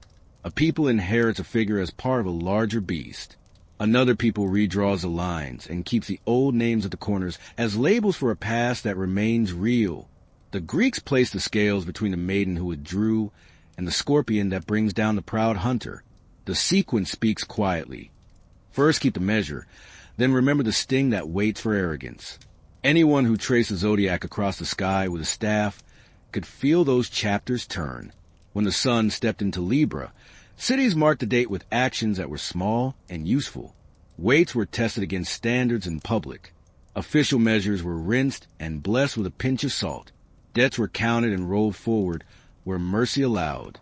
Courts cleared old cases before winter closed the roads. Scribes sharpened their reeds and began new ledgers. The scales looked on while people chose balance rather than heat, practice rather than noise. The choice doesn't produce songs. It produces a year that holds together. And when the night lengthened and the bull of winter stirred on distant hills, the image remained above the roofs.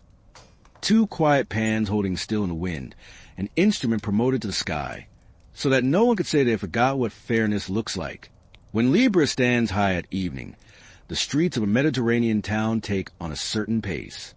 The sweet press of grapes slows, presses are rinsed with bucket after bucket, and the first vats settle under linen covers, while a steward tallies skins and weights with a stylus that squeaks on wax. In that pause, the scales seem hang over every threshold. A shopkeeper reaches for his beam balance and sets the light brass pans, so they don't touch the counter. A boy lays out the standard stones, one by one, each with stamp marks still visible from the magistrate's office.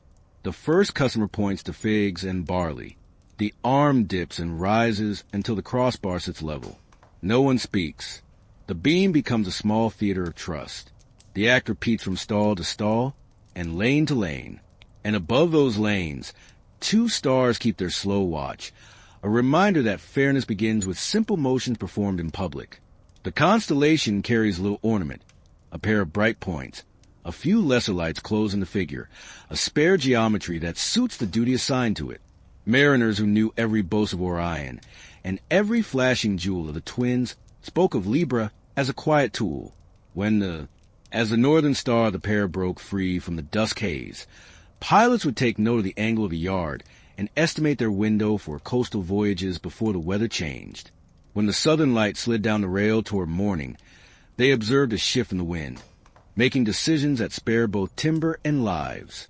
The scales didn't provide guidance across the open sea. Instead, they emphasized timing. Those who grasped the importance of timing thrived, while those who disregarded it learned patience from shattered spars and torn sails. The concept of balance spread far and wide, etched onto carved stones and bronze coins.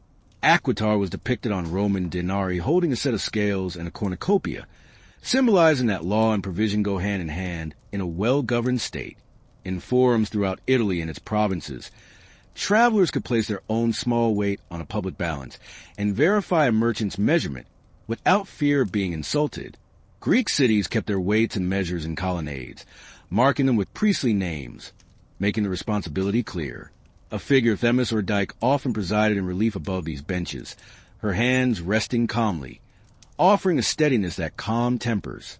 This visual representation taught more effectively than any speech could. It urged people to bring their measure into the light, let the balance decide, accept the outcome, and return home with their grain and their composure intact. Astronomers, who appreciated the world's regularities and surprises, found in Libra a reliable marker for the season when the sun crossed a line of equal day and night. They meticulously recorded its position, and later generations proudly noted the difference. Hipparchus compared the numbers trusted by previous generations with his own observations, realizing that the sky's frame subtly shifts over long periods. This precession became a lesson included in star catalogs. The scales continued to symbolize the balance of the year in customs and poetry. However, observers learned to reconcile two truths. The picture remains, but the background moves. A patient mind could integrate both without losing its footing. In the hands of artists, the sign gained meanings easily understood by citizens. On friezes, a magistrate raises and lowers the trays of a balance until they are level. On painted panels carried in processions after the harvest, a small bronze balance sits before the temple steps as the crowd piles bread on one pan and coins on the other until the beam stabilizes in the air filled with the scent of musk and laurel.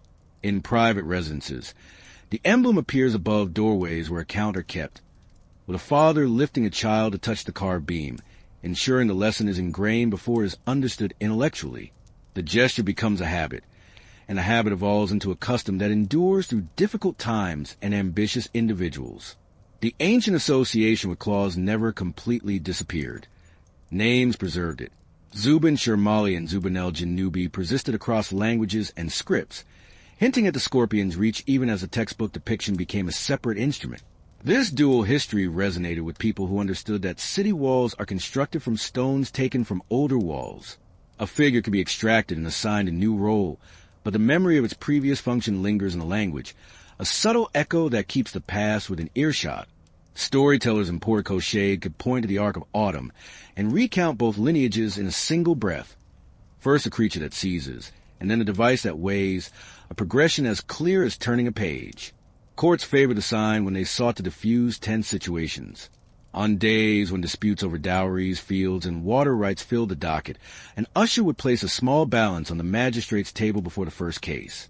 He would raise the beam to catch the light, and then step back. Litigants would watch the empty pan settle, recognizing for a moment that the room had a center that belonged to neither party. Witnesses stood straighter, scribes sharpened their reeds, and the judge began. Hours later, the same beam remained, a silent participant in the day's proceedings. Few remembered upon leaving, yet its presence had influenced the posture of bodies and the choice of words, often how order takes hold. When the vineyards finished, Libra remained as a marker for the subsequent labors. Debts were calculated and renegotiated. Weights and measures were cleaned and sealed for winter. Inventories of oil and grain were transcribed onto new tablets with a fresh hand. Guilds audited their chests in the presence of the device that defined their trade, the master and the youngest apprentice each placing a stone, the beam returning to center under four watchful eyes. Rituals like these anchor a city's memory, translating the image in the sky into actions that connect households to institutions and institutions to seasons. The scales above validated the scales on the table, the two sets responding to each other, like a call and response sung across a courtyard. Philosophers found in Libra a language that didn't rely on overstretched metaphors. A beam held true when the fulcrum was square and the arms matched. A polity held true when its laws were clear and its judgments predictable. The best treatises were encapsulated in that simple relationship. Teachers could stand before students with a pair of wooden pans, using the device to illustrate limits and proportion as a lamp shadow of the beam played on the wall. The lesson was first understood through the hands, then the mind. As autumn transitioned into early winter, the constellation crossed the meridian at dusk and began its descent toward the western line. Roof tiles cooled, smoke from presses thinned, and the loud shouting of summer subsided into conversations carried at a walking pace. The scales didn't cease their work when they set. Their seasonal habits continued in ledgers and storehouses, and in the measured steps of men, who had learned to keep the beam level even when exhausted. In that continuity, one can understand why the ancients placed an instrument alongside beasts and heroes. The year relies on fearless strength in some chapters, but in others, it depends on steadiness performed without witnesses. Libra taught the second virtue and ensured the lesson was visible every time the sun reached the border between light and dark. Scorpio rises from a horizon like a memory predating language. A hooked tail appears first, followed by the curve of a body dense with stars. Low in the southern sky, the heart burns red, a steady coal that sailors quickly learned and farmers pointed out to their sons. Antares, rival of Aries, its name describing its appearance when the air is clear and the night is warm enough for voices to carry across fields. The scorpion takes shape gradually as your eyes adjust. A brow forms around Chuba, claws extend toward the west where the year is turned, and the tail bends tightly, ending in a sting named Shala, a word that evokes the feeling of sand and heat. The figure is one of the few that requires no imaginative interpretation. Desert dwellers knew it, islanders knew it, and the Greeks created a story that suited its significance. Orion drew the story to himself with the stubborn gravity of men who underestimate the power of their words. A giant and a hunter who traversed seas with a single stride of rumor. He boasted that he would rid the world of every beast. Some accounts claim he laid hands on things that should never be touched, turning desire into an assault. The island of Chios remembers him for a king's errand that turned sour when the king delayed the promised bride. Artemis appears in other versions, sometimes as a companion, sometimes as a judge. In one narrative, the earth herself, Gaia, heard the claim and responded without words, sending a scorpion from the ground, a creature that carries its weapon concealed and strikes unexpectedly. The encounter reads like a line etched in stone. Orion strides across a flat landscape at noon, heat rising in sheets from the ground. The scorpion emerges from a shadow cast by a mere rock, appearing small next to him until it is too late. Then the weapon matters more than the size of their bodies. A swift arc, a puncture that seems accidental but feels like fire beneath the skin.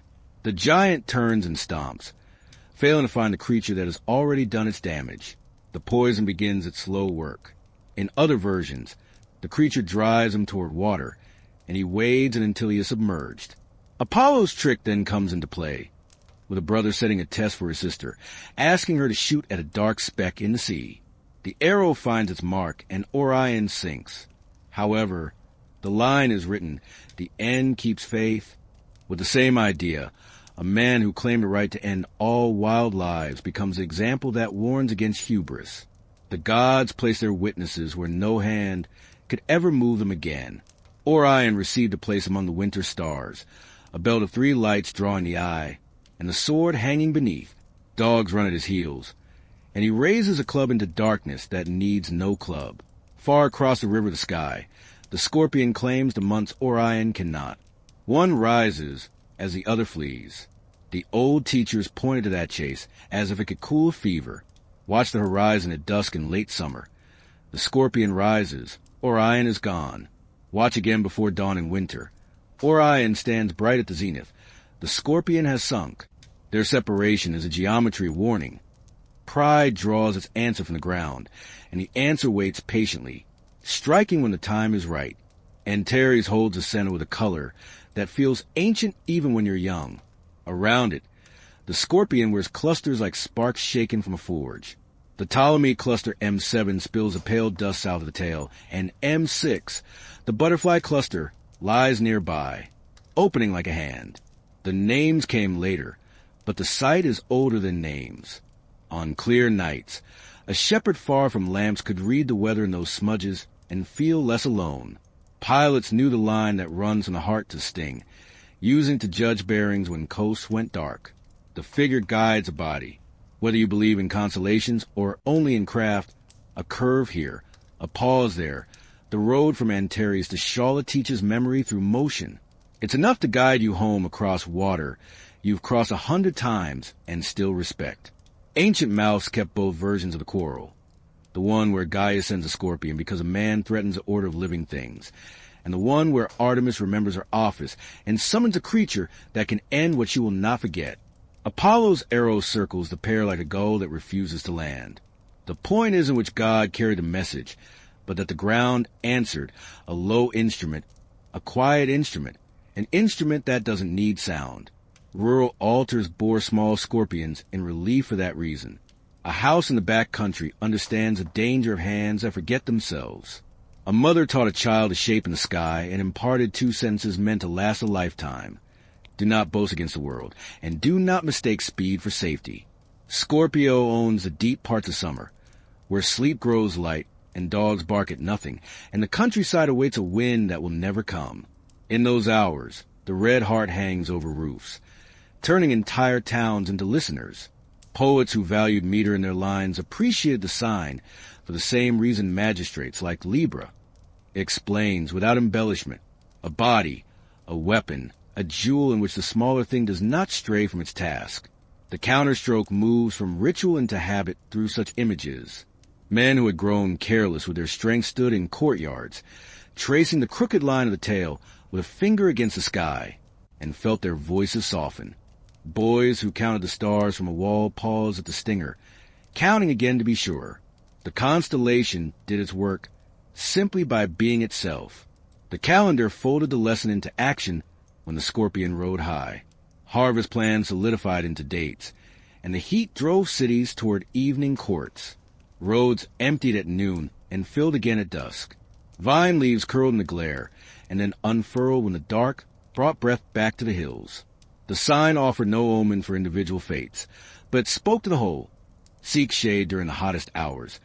Cut earlier than pride dictates, and tie bundles with more care than last year, because the air drinks sweat faster than water can replenish it. The same voice carried the soldiers on border posts, and crews in anchorages where the swell never sleeps. The figure instructed them to shorten the morning watch. Think twice before pursuing a quarrel into open territory, and prioritize prudence until the weather changed. So the Greeks let the scorpion hold its ground across from the hunter, and kept telling the story in full light. The image traveled from vase to wall to coin to the sky above the speaker's head, never losing the edge that made it valuable. A creature drawn with economy, a sting that bends like a question you can't refuse to answer, and a red heart set at the center to remind the strong that the world contains forces that don't care who wears a crown or carries the club. The sign sits on the ecliptic, where the sun traces its yearly path, though the sun's stay is brief within these stars. Ancient observers who maintained strict calendars allotted the scorpion only a few days before the sun crossed into the serpent bearer, but that fact didn't diminish the figure's presence. It heightened the sense that this was a gate to be approached with caution. The Milky Way flows through the same region, giving the scorpion's body an almost tangible depth on clear nights far from city lights. A child who sees an arc once from a black beach carries a shape forever, and will find it again from a mountain ridge, or a deck with rails wet from dew.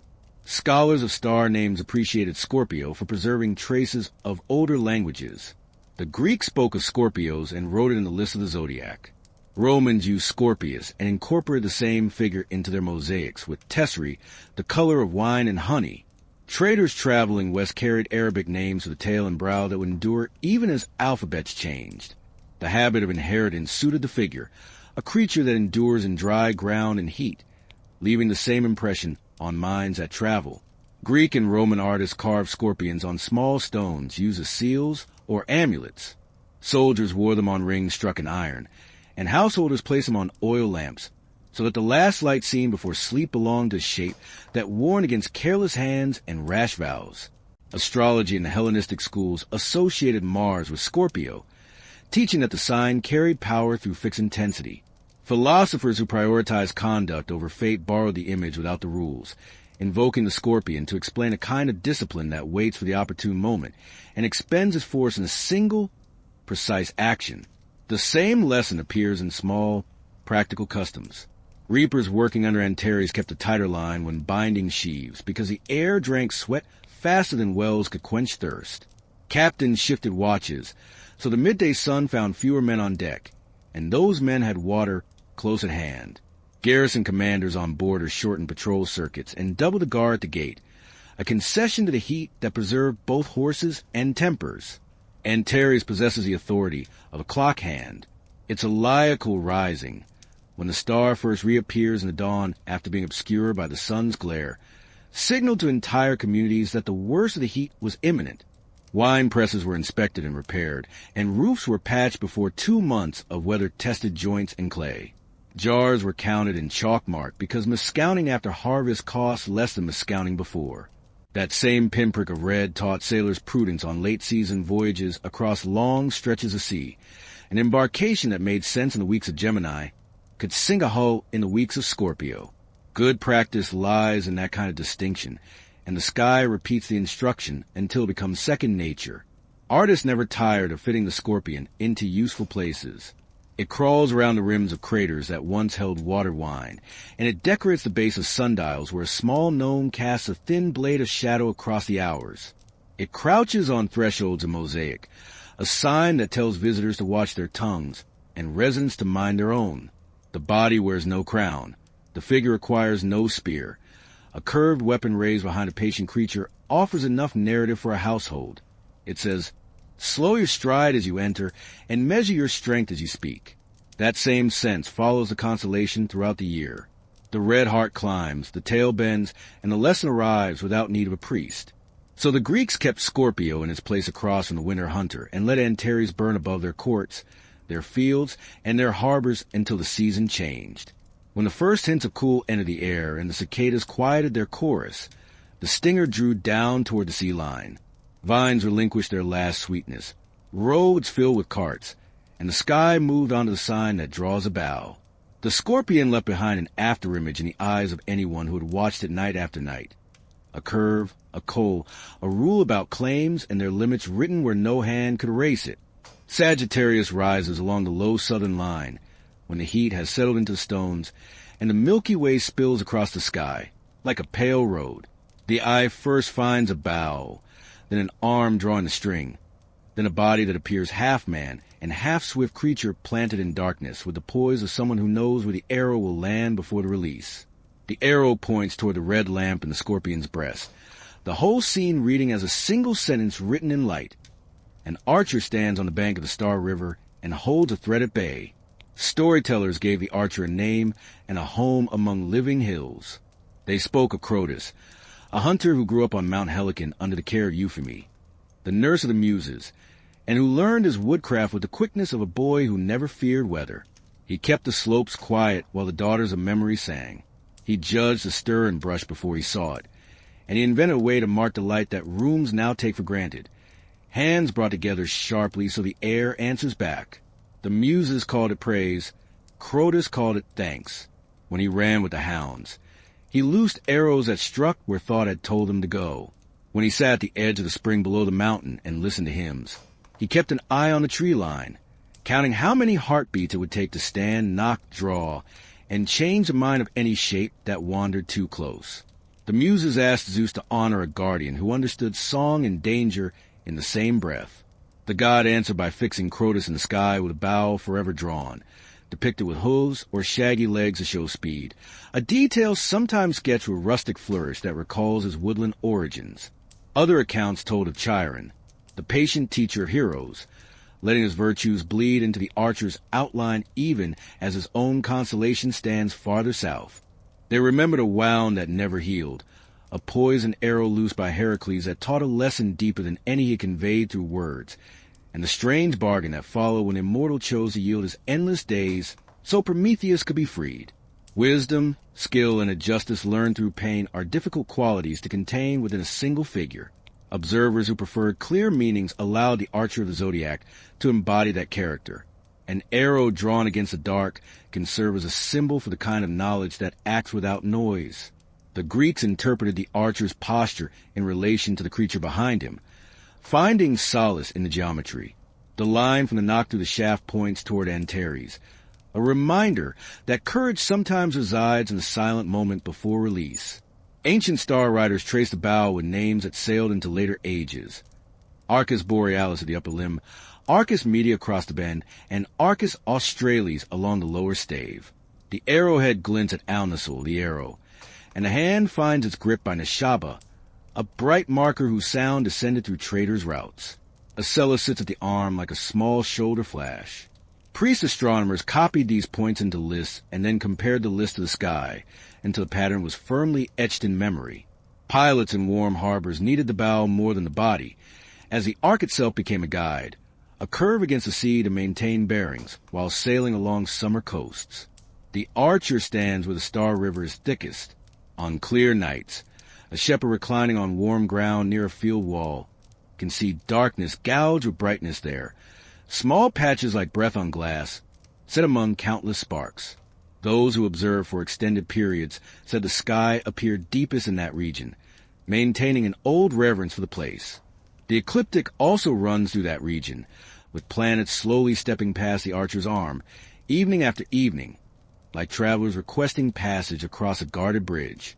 Calendars noted his season with tasks appropriate for long days and short tempers, move stores before thunder breaks, inspect rigging before launching, and place water where workers can access it without asking. The myth provided a face to the practical. A figure on the edge of the Star River promises defense, while others labor. Artists incorporated the archer into every material people touched. He runs along black figure vases with bow resembling a crescent caught in flight. He is carved into intaglios no wider than a thumb, a poised miniature worn on rings.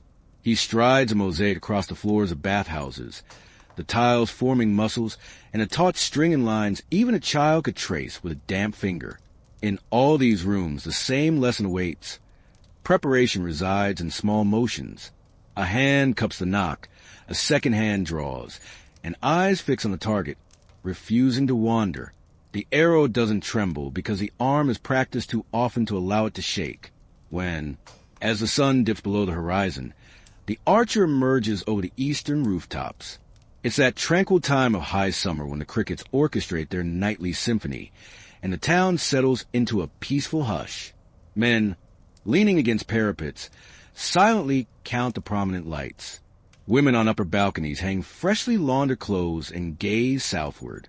A young boy, perched on a flat roof, studies the stars, learning to connect them, guided by the archer's ascent and the scorpion's descent.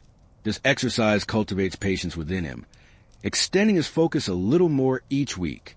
The archer imparts wisdom without uttering a word, fostering a sense of calm that transforms skill into instinct.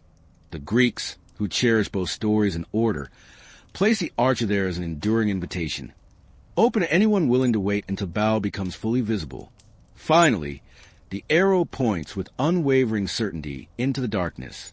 Sagittarius reigns during the weeks, when the Milky Way resembles smoke drifting low across the horizon. The air remains warm long after nightfall. The grass holds the day's heat, gradually releasing it as if the ground itself were breathing. People look southward and rediscover the bow. The shape becomes more defined as the eye adjusts. Caus borealis marks the upper limb, Caus media bend the middle, and Causalis secures a lower stave. Alnisol glints where an arrowhead would flash upon release. None steadies a hand. A cellar-like formation signifies the arm, like a small badge. Further afield, Rookbat sits by the knee with a cool steadiness that scribes always appreciated noting down, even when more brilliant celestial fires captured more attention. On nights when practicality reigns, a pilot traces a smaller figure within the larger one. A pot with a spout and handle, assembled from the same stars, a compact asterism that later generations would call the teapot. The Milky Way rises from that spout like steam. Children immediately recognize it and remember where to look for it throughout their lives. Calendar keepers assign tasks under this sign that demand unwavering patience and a clear mind. The dog days are past their peak.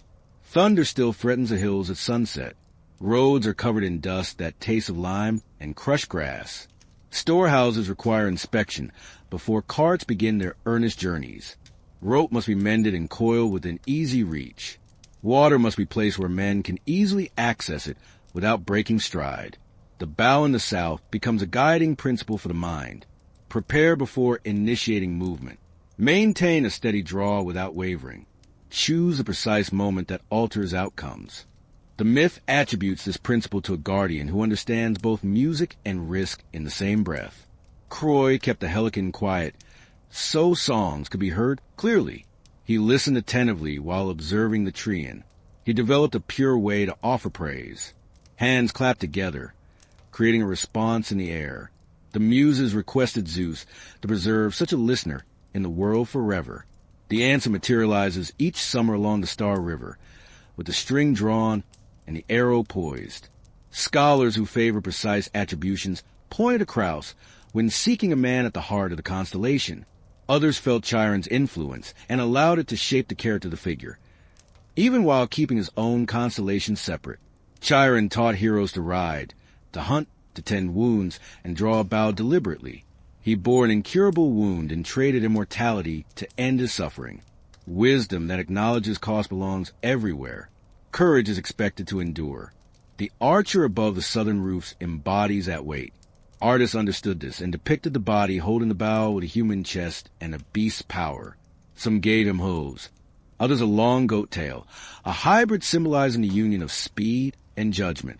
The precise anatomy varied by region and workshop. The intent, however, remained consistent. A figure poised to move and aim simultaneously. Sailors used Sagittarius for navigation as the season guided them along familiar coastlines. The arrow points toward the red lamp in the heart of the Scorpion, creating a straight line that ensures an honest course on warm nights. Ports tucked beneath islands glowed like small fires beyond headlands. Crews watched the bow clear the yard and knew how much darkness remained for rowing. The Star River behind the Archer provided confidence on cloudless journeys. Where the brightness intensifies, the eye learns to trust a route across the sky, as a hunter learned the path through scrubland. Experienced pilots taught the young to interpret the bow and the Archer's body, piece by piece and then as a whole. Identify causales. Locate on this all. Trace your finger along the shaft of an eye, and retain that line in your mind when land disappears after moonset. Priest astronomers eagerly recorded the figure in their catalogs, captivated by the ecliptic's ascent through this quarter as the Milky Way poured through it as separate angle. Planets passed the stretched bow like petitioners crossing a guarded bridge. Mars appears fierce here. Jupiter radiates an authority befitting his size and the stories associated with his name. Venus captures attention when she wanders into the same field. The observers meticulously copied positions with reeds and ink until the paper resembled a dark garden of points and numbers. Hipparchus compared the gardens of earlier astronomers to the sky above him, and realized that the frame itself shifts over centuries. He embraced both truths without hesitation. The pattern remains useful, even as the background shifts. In towns that valued memory, the Archer appeared in images that ordinary people encounter daily. He strides across the black curve of craters, bow drawn taut, the string defined by a pale stroke. He exists on signet stones, no larger than a thumb, a poised miniature pressed into wax to seal accounts and letters. He runs across bathhouse floors in tesserae that shimmer after a bucket of water is poured. The wet tiles animate his limbs. Carvers position him on public altars alongside the summer months of the year. Painters place him on dining room walls opposite shelves holding cups ready for wine, a reminder that chaos persists and that someone must remain vigilant at the edge of the feast. The season under this sign cultivates temperance as much as muscle. The heat reduces speech to its essential elements. Work is accomplished because men pace themselves. The bow teaches the same economy. Lift anchor, draw through the back. Allow the shoulders to bear the weight. So the hand remains steady. Repeat after a drink of water. The sky rotating above a field of stubble makes these motions feel older than any single body. A boy learns to draw a short bow behind a sheepfold at dusk, the sound of crickets accompanying his concentration on keeping his elbow high. A veteran, having laid down weapons for years, looks south from a roof and feels his shoulder blades recall the line of a well-aimed shot. Neither speaks. The figure holds their attention until the arrowhead brightens and the Scorpion's tail sinks another finger's breadth toward the west. Late at night, the Archer stands over the densest star clouds visible to the naked eye. The darkness between those clouds reaches into a depth that unsettles even the most steadfast hearts. Philosophers often allow their voices to trail off there. The world beyond the world reveals itself in a form demanding humility. The bow aimed into that region provides mortals with something to focus on. It lends purpose to a view that would otherwise overwhelm thought. You can count the stars along the shaft and feel small without feeling lost. You can position the arrowhead and trust that will be there when you look again next year. a pattern whose parts of name steadies the mind when summer has lingered and fatigue blurs the edges. As the archer begins his descent toward the west, a city has already adjusted its rhythm. Presses operate by torchlight. Teams load carts before sunrise. Householders inspect shutters against sudden winds. In ports, ropes thicken around bollards as if the harbors are gathering their own muscles in anticipation of incoming weather. Sagittarius remains above the southern roofline as these motions repeat. The sign carries no crown. It offers a craft. Across fields, across water, across rooms lit by dim lamps, people interpret the same lesson in the same posture. Preparation and quiet, sustained attention, release when the mark is sure. Capricorn rises as the year wanes, and the fields emit the dry scent of stalks left standing for birds. Evening brings a clear cold that sharpens sounds. Roof tiles click as they settle. From the south, a wedge of faint stars ascends in a shape. Ancient keepers of the sky drew it as a broken triangle, the forepart like a square jaw and the hind part trailing toward the water. Sailors learn the outline by habit, farmers by season. Temple calendars fix important days to its ascent. The sun reached its lowest noon under these stars for generations of Greek and Roman time, a turning point so reliable that geographers name an entire band of Earth after the creature. The Tropic of Capricorn runs across maps like a stitched scar, a reminder that the solstice once stood there, and that men maintain a name even when the heavens shift incrementally. The goat that enters the river guarded this pause in light, and the work that winter demands. Count the jars again, seal the lids, mend the nets, and write the tally with a careful hand before the new year empties it with fresh needs. Story circles back to a day when the order of heaven failed. Typhon rose from the earth like a mountain torn loose and given legs. The monster bore a forest of snakes for hair and a voice that shattered stone. As he climbed the skyline, gods who had ruled with effortless gestures felt their hands grow weak. Olympus emptied as they rushed to save their lives and conceal their trails. The immortals transformed as they fled. A swan beat its wings over reeds. An ibis lifted its long bill from the mud. A cow kicked down the riverbank. Pan, whose hooves had wrung laughter from the hills of Arcadia, reached the water's edge with the pressure of the monster's breath on his back. He plunged forward, and in that plunge, his body learned a new shape that answered the hour's need. From the waist up, he retained his goat strength. The horned head, the shag of the neck, the chest built for a shout. From the waist down, he embraced the river's craft. A tail scaled and quick, a swimmer's engine, a line to the current that left no wake. In that single movement, he became the creature the sky would remember forever. A goat fused with a fish, a guardian suited for banks and eddies where danger lurks. While the gods hid, Zeus fought and lost ground. Typhon struck him down on a ridge and tore the seanus from his hands and legs, a violence that rendered the king of the sky as helpless as a child dropped from a cart. The monster hid those tendons in a cave on Cilician shores, and assigned a guard with a head full of serpents. The story in this section turns on a small figure who refuses to be excluded from the essential work. Ajapan Gopan moved through reeds and over shores with a thief's quiet, finding the cavern by the scent of salt and snakes. Hermes, versed in every trick and every door that opens to a softly spoken password, joined him. Together, they carried the guarded packet into daylight. Swift as a kingfisher's strike, Zeus refitted the seanus into his wrist and heel, and rose with a voice that sent Typhon into a prolonged flight toward Etna. Lightning completed what cunning had begun. In the aftermath, Zeus placed a goatfish among the stars to honor courage. No banquet song could adequately capture a rescue accomplished by water sense and a body that had learned without complaint to inhabit two elements simultaneously. Older memories cling to the same outline. The figure on Babylonian tablets is Shurmashu, the goatfish pressed into clay during the age when scribes depicted the year as a braid of seasons in the sky, as a round tablet marked with wedges of signs. Traders carried that beast westward with their weights and god names. The Greeks then gave the old image fresh relevance in a crisis they could recount by the hearth.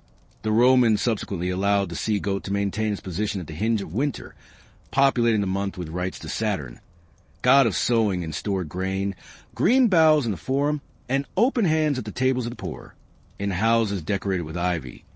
Children learned to point out the low wedge of Capricorn, and recite the words that link story to season. Turning men of figures recorded the solstice against the same group even after Hippocrates proved that the equinoxes and solstices creep along the ecliptic through the centuries. Names persisted because names carry habits. Habits persisted because they prevent granaries from emptying and ships from setting sail in a reckless wind. The sea-goat stars possess a spare grammar that trained eyes appreciate. At the tail shines Denji, the tail of the goat, a steady white that marks the hind edge where the imagined body descends into darkness. Near the head stands Algae, a double star visible to the naked eye on exceptionally clear nights. 2 points grazing closely, like a pair of horns set side by side. Along the upper line glows Dabi, the butcher, a name that shifts across languages and suits a season when households cull herds for winter meat. Nishira hangs on the back with a quiet light. Later lists call it the bringer of good news, a sound borrowed from trader speech that pleases listeners even when scholars question the word's precise origin. The figure is faint, rewarding patience. Children learn it by first locating the bright water bird to the west and the square with wings above, then sliding down the goat whose hindquarters are already submerged in the river. Once seen, it becomes a companion of long nights, a modest sign that marks the hours without demanding attention.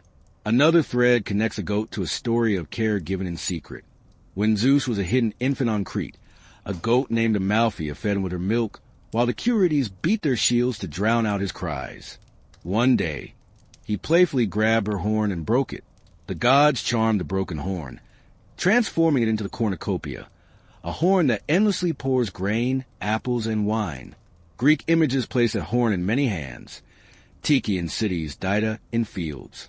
Yet the memory of the goat lingers in the shape of the constellation that governs stores at year's end. The line from the cave on Ida to the wedge of winter sky is short once you perceive it. Care fosters abundance, and abundance requires guarding. A creature capable of grazing on a cliff in summer and swimming a flood in autumn is a fitting emblem for that duty. Capricorn's position along the sun's path granted it governance beyond a single tale. When the sun entered the goat, households took inventory and celebrated a few days with license and gifts during Saturn's feast. Then, the ordinary work resumed. Oils were counted, ledgers closed and opened, nets were laid out of the wind to dry, their knots stiff with salt. Shepherds checked low stone walls for gaps before lambing. In harbors, skippers looked south, where the sea-goat maintained a steady station, and measured 2 things at once: the time of year and the mindset they would need to navigate it. The sign speaks in a tone people trust when years are lean. Endure, prepare, change shape when the river overflows, and hold on to the rock when it recedes. Thus, the Greeks allowed the sea-goat to occupy the low corner of the sky where water meets earth, and where the year decides to turn. The figure carries no spear. It carries a lesson about survival that translates seamlessly from clay ledger to temple frieze to a pilot's night watch. A goat that learned to swim restored the seanness to the hand, that wields thunder. The image preserves that fact without embellishment. On rooftops coated with frost or in courtyards washed after storm, eyes seek out the spare triangle and the faint tail star, and remember how rescue can arise from a quick mind and a body willing to learn a second element when the first one fails. Capricorn rules the hours when breath becomes visible in doorways, and the first frost bites the edge of a system. The sign rises in a clear sky that amplifies small sounds. A cart axle speaks throughout a lane. A dog shakes once, and its collar rings like metal. This portion of the year is marked by instruments as well as stories. A priest stands beside a gnome at noon, the shadow stretching to its longest point on the paving. Chalk marks the reach with a straight line. Tomorrow, the mark will be shorter by a finger. The turn has begun. Calendars kept in temple rooms take a fresh column. Account boards in houses take a new tally. Men check jars in cool rooms and count again: oil, grain, salted meat, wine left to mature for a month. The sun sits low at noon, releasing light cautiously. The night gathers it again with open hands. The sky assists the hand that measures. Near the goat, there is a small cluster that resembles breath on glass. In exceptionally dark air, it can be mistaken for a blurred star. It is a ball of ancient suns bound like bees on a branch. Later books call it Messiah 30. Shepherds learn it by feel, before they know its catalog name. When the night is sharp and dry, the cluster reveals a bright core. When haze hangs low, it dissolves. The difference tells a watcher more about weather than any boast. Many of Capricorn's points please the eye of a reader who appreciates doubles. The foremost horn is comprised of 2 stars set in a wide pair. The butcher star near the back has companions as well. The tail light shines steadily most nights, then fades slightly when a dark body passes across it, a quiet eclipse that repeats through a cycle most men will never count. These details are for those who spend long hours in the cold. They are also a grammar that steadies the mind during months when fields lie barren and work demands patience more than strength. City life folds the same steadiness into custom. The Romans maintained a week of festive ease as the sun reached its lowest point. Saturnalia doors open, masters exchange seats with servants, dice rattle in public, and cooks carry platters through streets stacked with loaves, pork, and greens. Children shout a single greeting at strangers and receive a gift in return. The old cry echoes through courtyards and markets. Io Saturnalia. Laurel hangs over lentils adorned with colored wool, and lamps burn longer than wisdom advises. Yet, the stores do not empty because foresight has guided storage for months. When the week ends, the city cleans altars and sweeps floors. Weights reappear from cupboards. Scales are placed on counters, and measures are tested near the forum bench. The year does not repair itself through magic. It repairs because habits have survived pleasure. Capricorn hold the corner while this occurs. The goat has entered the river, the tail maintaining the current, the 4 quarters securing the bank. Power borrows its signs from the sky. Augustus chose the goat for a badge on coins and standards.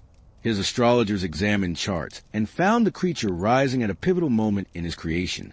The emblem traveled abroad in silver and bronze, a small sea goat swimming above the heads of soldiers and through markets where hands exchanged money for grain and oil. The message was simple: a ruler who understands when years turn, a ruler who can navigate 2 elements, a ruler who oversees stores and prevents a river from overtaking the field. The image reached where speeches could not, teaching in pockets and on the palms of the poor. Centuries pass, and the coins outlive those who spent them. The goat still gazes upward from graves of dirt in excavations, uttering the same sentence in a voice of metal. The star figure stands low and faint. Sailors value such modest signs because they indicate time more than direction. When the goat clears the sea line in the first hour of evening, wise skippers curtail their plans. Long, open crossings wait until spring. Crews add extra lashings over cargo and double-check orthongs before nightfall. The Atasian winds have yielded the field. Now come gusts from quarter and calm days that trap a hull among swells. Pilots learn routes that creep along shore and add harbors to the map of a week. In that craft, the sea goat becomes a friendship's keeper for years, a small wedge over the rail, a message that says, wait or move in short steps, a lamp at the edge of caution. Houses inland interpret the same message in other work. Shepherds bring use to sheltered folds and mend low walls where a fox could press. Vintners drain drags from the last jars and leave them inverted until the smell of sour is gone. Potters lay their wheels flat and clean the rims with a strip of wet cloth. Scribes close ledgers for the year and begin new ones with careful strokes. It is in these rooms that the old story about broken horns and giving hands holds its place. Amalthea raised a hidden child, the horn she lost becoming a horn that pours. People keep that shape near cupboards as a promise that thought and care will bring another year to the table. The goat in the sky and the horn on the shelf speak the same language from different heights. Capricorn stand between the water-bearer and the fishes. Winter moves under these 3 signs like a river through cut stone.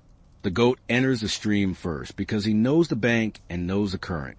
The one who follows carries water across land and sky without spilling.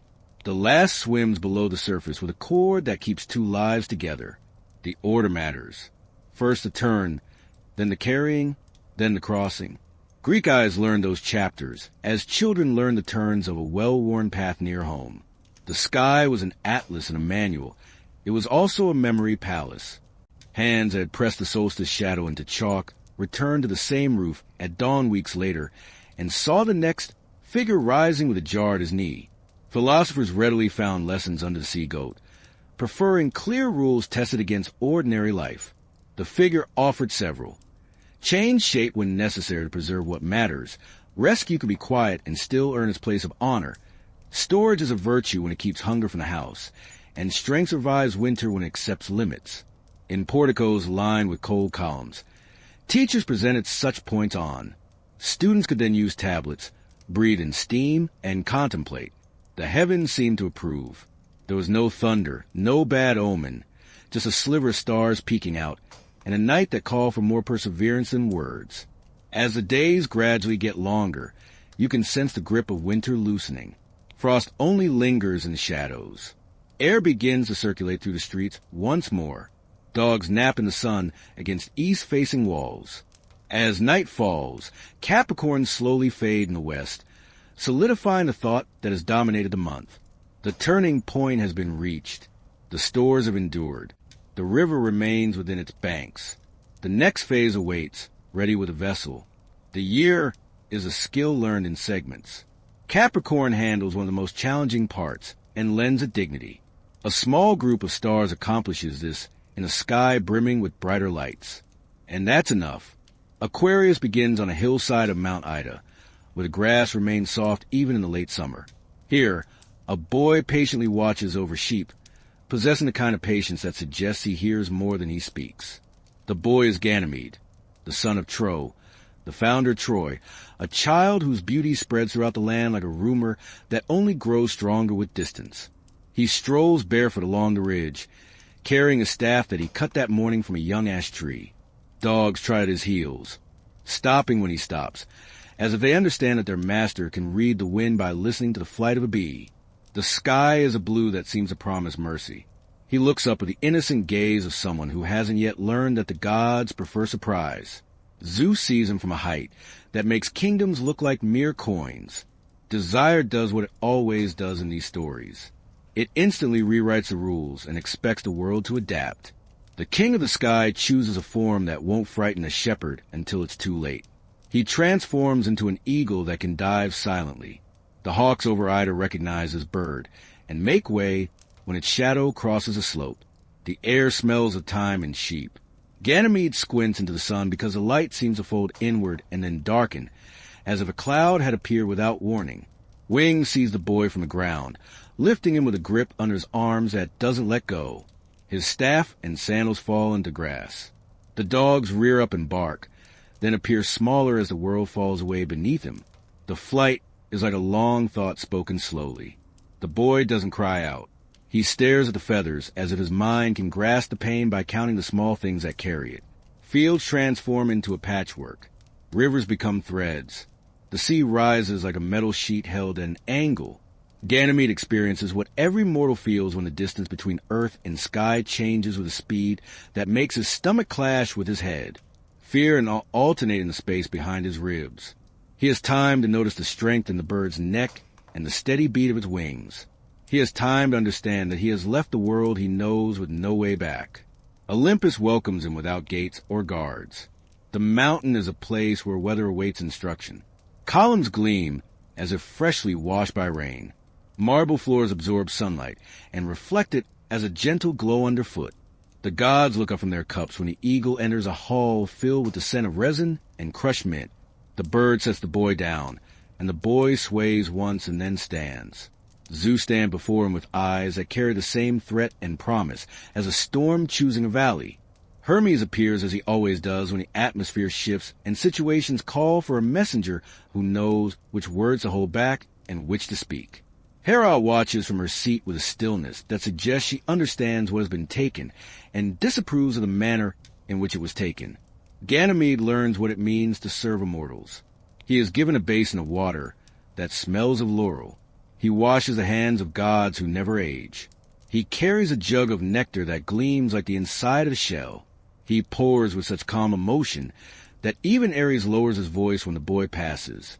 In some tellings, he replaces Hebe, while in others, he serves alongside her, a detail that varies with the storyteller, but never changes the sight that mattered to the ancients. A mortal child moving among divine chairs with a vessel that never empties and a face that never shows fear. The cup he lifts is the same cup that will become a stream of light in the sky. The posture he learns in the hall is the posture the constellation will hold forever. The world below seeks an answer. A king in Dardania counts the days and doesn't see his son return with the flock. Tro stands at the edge of the field at sunset and watches the dogs arrive alone. The cry that escapes his mouth is the cry every parent knows in the moment before the truth arrives. Zeus doesn't leave the wound unaddressed. He sends Hermes with gifts to ease the pain. Horses that can gallop over sea foam without sinking, and a golden vine that coils like a living thing and bears fruit in season. Versions differ on the exact token, which is how memory works. When pain is old, the essence remains. The father receives proof that his loss has been honored by a power he cannot refuse. He bows his head and takes his place among men who have learned that grief doesn't end when it's compensated. It learns to sit silently at the table. Time transforms the boy into a sign. The Greeks never forget the manner of his ascent. They never forget that rain governs the life of fields. They allow these two truths to converge. Aquarius becomes a youth who pours water from a jar into a river that already knows its course. When the sun travels through the section of the ecliptic during the winter months, what storms sweep across the islands and the mainland breathes once again. Sailors mark the season when the jars in the sky appear to spill and call it a useful sign. Farmers watch channels fill and take the year's pulse by listening to the sound of water moving through dry stone. In some regions, storytellers weave this figure with older tales of floods, such as Deucalion and Pyrrha on a raft after a world made new. The pairing feels natural, a figure who pours and a world in need of pouring. Painters give you the profile that could belong to any shepherd from Ida and place a simple jar in his hands. Mosaics depict him along the wall of the bath, where steam gathers and drips, mirroring the work above. Gem cutters carve him on stones no wider than a thumb, making the falling water a line that catches light when the seal meets wax. On Roman coins, the water-bearer appears alongside a river god with a reed in his hair, a conversation between sky and ground carried out in metal. In every medium, one thing remains constant. The jar empties in a clean stream that never runs dry. The figure pours as if his arm can never tire. The stars that make up his shape maintain a quiet brightness that suits the story. The luck of kings sits near his brow, in a name that traveled west from older languages. Saddle Melech, the lucky one of the king. A greater fortune lies in another light at the shoulder called Sadal Sud, the luckiest of the lucky, a sound that pleases sailors who find a high on windless nights. Lower along the stream lies Sadakbia, the lucky star tents, a name that speaks of shelter erected against sudden weather. A brief shower of meteors arrives from the same region each year in late summer, when most people are too hot to sleep, and therefore witness the brief line sketched in the darkness without warning. Adequari marks that shower in later books. The ancients only noted that the night was busy, and that wishes came easily to the lips during such hours. Hera's anger never fades from the story. She watches the boy pour for her husband and hold the cup in her hand with the steadiness of a queen who knows that dignity can be a weapon. Poets let her words fall in short lines that carry more ice than heat. The tale evolves in minor ways over centuries. Sometimes Zeus's marriage suffers another blow. Sometimes the queen grows in wisdom and allows the boy to remain, if not favored, then at least within the realm of possibility. The constellation doesn't judge. It remembers. It preserves an image that retains power even when the details shift. A youth who rose from a hillside and brought rain to a dry world by lifting a single vessel again and again without spilling. When the figure stands high at night above winter courtyards, you can hear the sound of water from cisterns and gutters and the trickle-down channels cut through stone in the age before your grandfather's grandfather. Women place bowls along walls to catch drips that will cool the house during the day. Men pull their cloaks tighter and speak of hills greening within a week if the wind holds. The children of the city trace the line of the falling stream with a finger and try to guess where the river below and the river above meet. The answer is simple for them. The cup never empties. The arm never tires. The sky remains true to the work that life demands during this part of the year. Aquarius occupies a large section of the sky. The old teachers nicknamed it the sea. Fish swim there. A river flows there. A whale raises its back there. The water-bearer stands among these neighbors and tips his vessel. Thus, a ribbon of faint stars flows from his hands.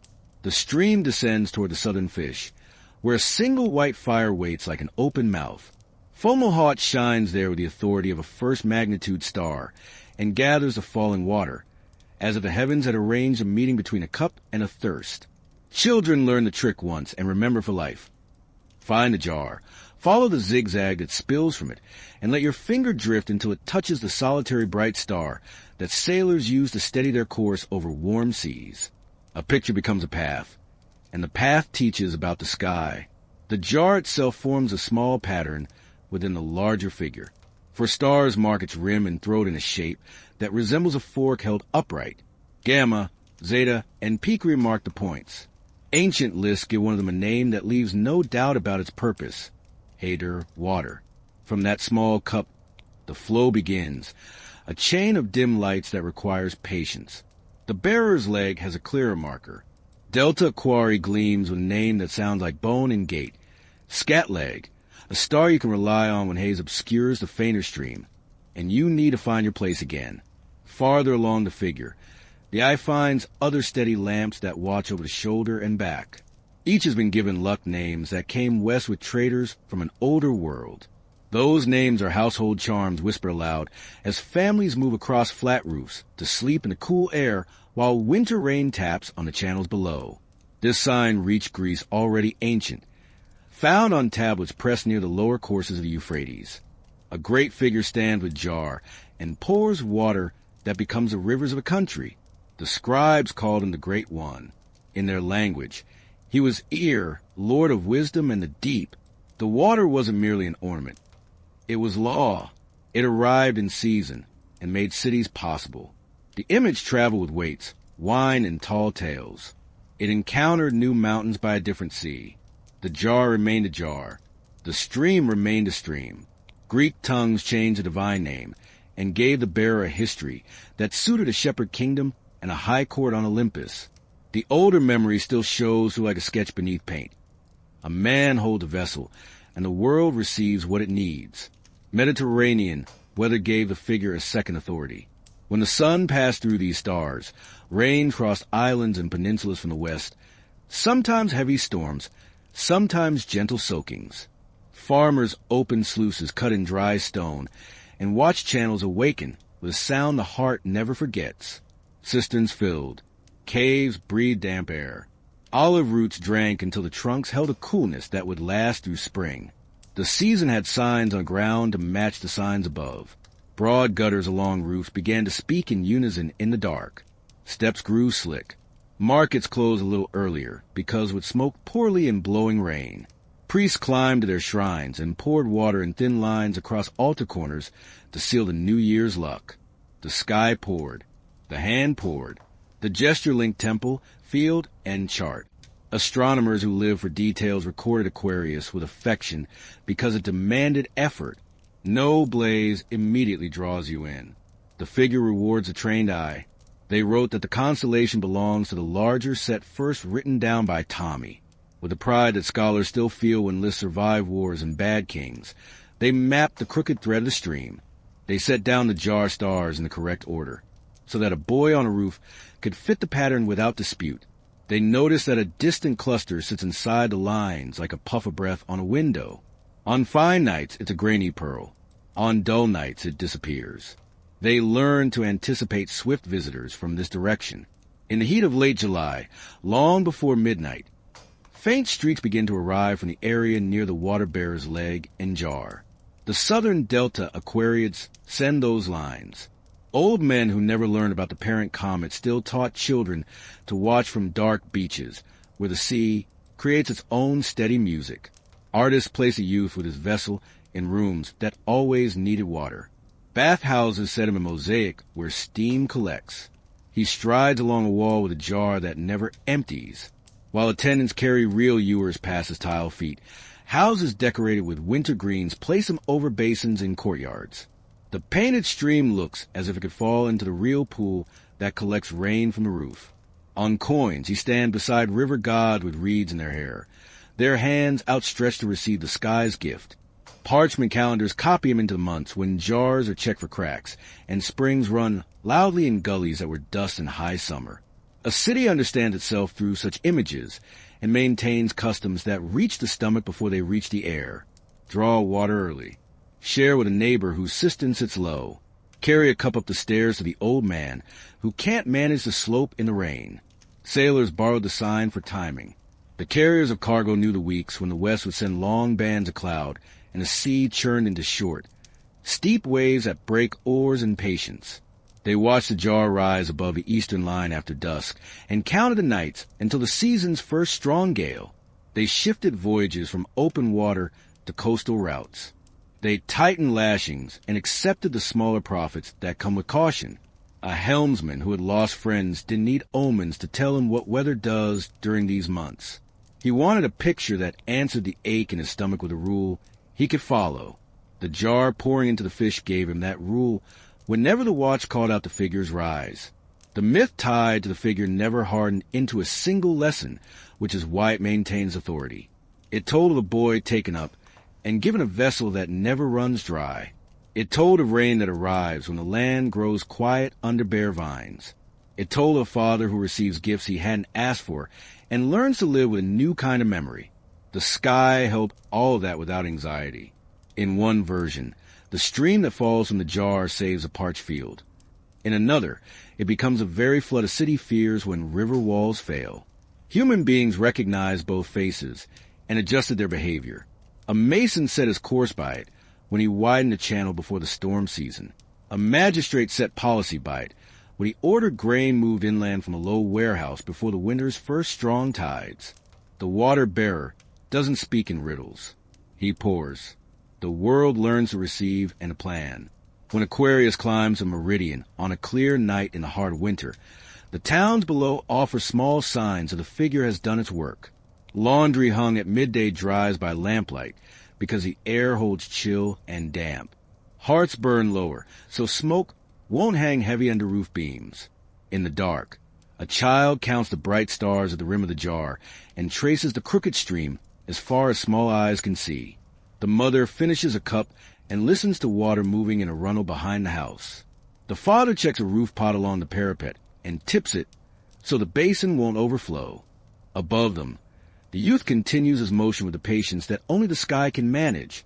One steady arm, one shining cup, a duty that maintains its shape through storms and years.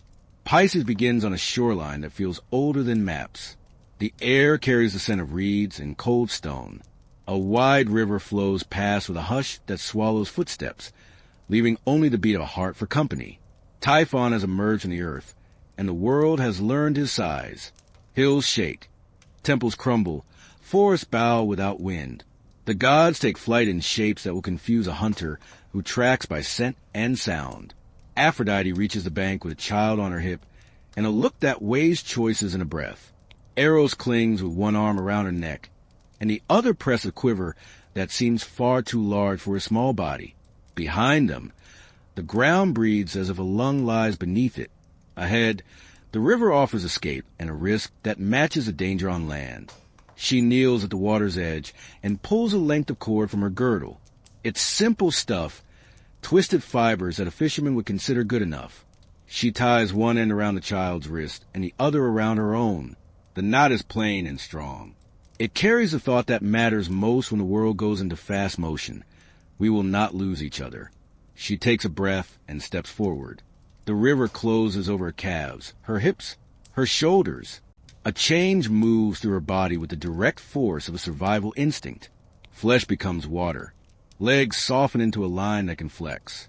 Ankles turn into a tail that responds to the current. Arms maintain their reach for the child. His small feet flash once, and then fold into a swimmer's fin. The cord tightens. They go under, and the river takes them the way a road takes a rider who knows the turns. Some versions say two local fish rise at once and guide the pair to the first pull of the current. The creatures have no fear of monsters in the air. They know their own element and work without speaking. They carry goddess and boy in the scene where surface chatter gives way to deep flow, and then angle toward a bend where the bank leans low.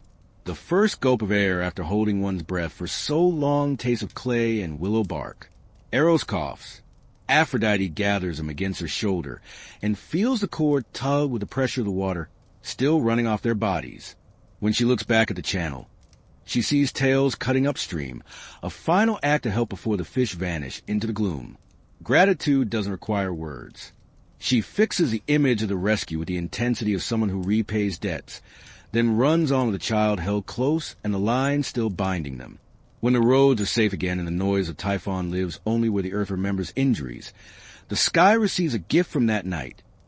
2 fishes, a ribbon between them that crosses space in a quiet arc. There's no throne here. There's no weapon. There's the shape of a promise kept with cord and breath. The western fish rests near the great square of Pegasus in a small ring that old watchers call the circlet, a chain of modest lights that forms a neat loop over gray water on autumn evenings. The eastern fish raises its head toward Andromeda and the thin triangle that marks the place where 3 bright points create neat geometry out of a corner of the sky.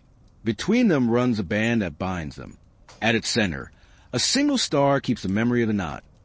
Alia, the rope of the fishes, a name from caravan mouse that carried star law from river cities to harbors and wrote it down with care once it reached bookish rooms. The constellation wears its faintness like a decision. It makes no grand spectacle. It requires patience. It offers pathways to anyone who will stand with a chart and learn the ground. Start at the corner of Pegasus where Algenib hold the east side of the great square. Drop toward the circlet until your eyes catch the little ring that fishermen fathers teach to their children from flat roofs. Walk the ribbon eastward until the knot star steadies your hand. Lift along the line to the second fish that leans toward the chain of Andromeda. A sailor who can do this without lantern light can find a harbor mouth in fog that only the sea understands. A farmer who can do it from a field path can tell his daughter how to read the sky when spring is awakening in the ditch, and the frogs return to their small drums.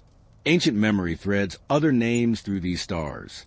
Babylonian scribes pressed images of 2 fishes tied by a cord into wet clay and wrote that the figure belonged to a goddess of heaven and to a power that governs deep water.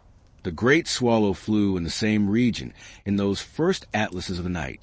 Traders sailed west with tablets, weights, and stories complete with the smell of the river. Greek mouse recited new episodes because they had hills instead of endless plains, and a storm god with a different temperament. The outline didn't change. Storytellers kept the cord and the pair. They kept the sense that escape can be it's a sacred act, and such gratitude earns its place in the heavens. Later, the Romans followed the ecliptic to the same region, immortalizing the fish in mosaics that still gleam under museum lights when rain streaks the city windows. Pisces marked a point of importance even for those who preferred numbers to poetic verses. The vernal equinox, where the sun's path crosses the celestial equator heading north, gradually shifted into this constellation during an era when scholars meticulously compared old measurements with new ones, scribbling surprise annotations in the margins of their texts.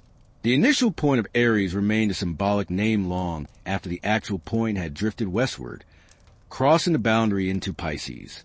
The cosmos is forgiving of such persistence.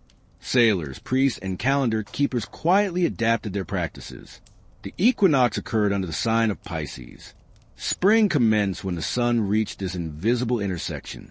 Children still learned to locate the North Star in winter and to observe how dawn progressed along rooftops until that pivotal day arrived. A constellation earned its association with a season simply by virtue of the sun's apparent path through it.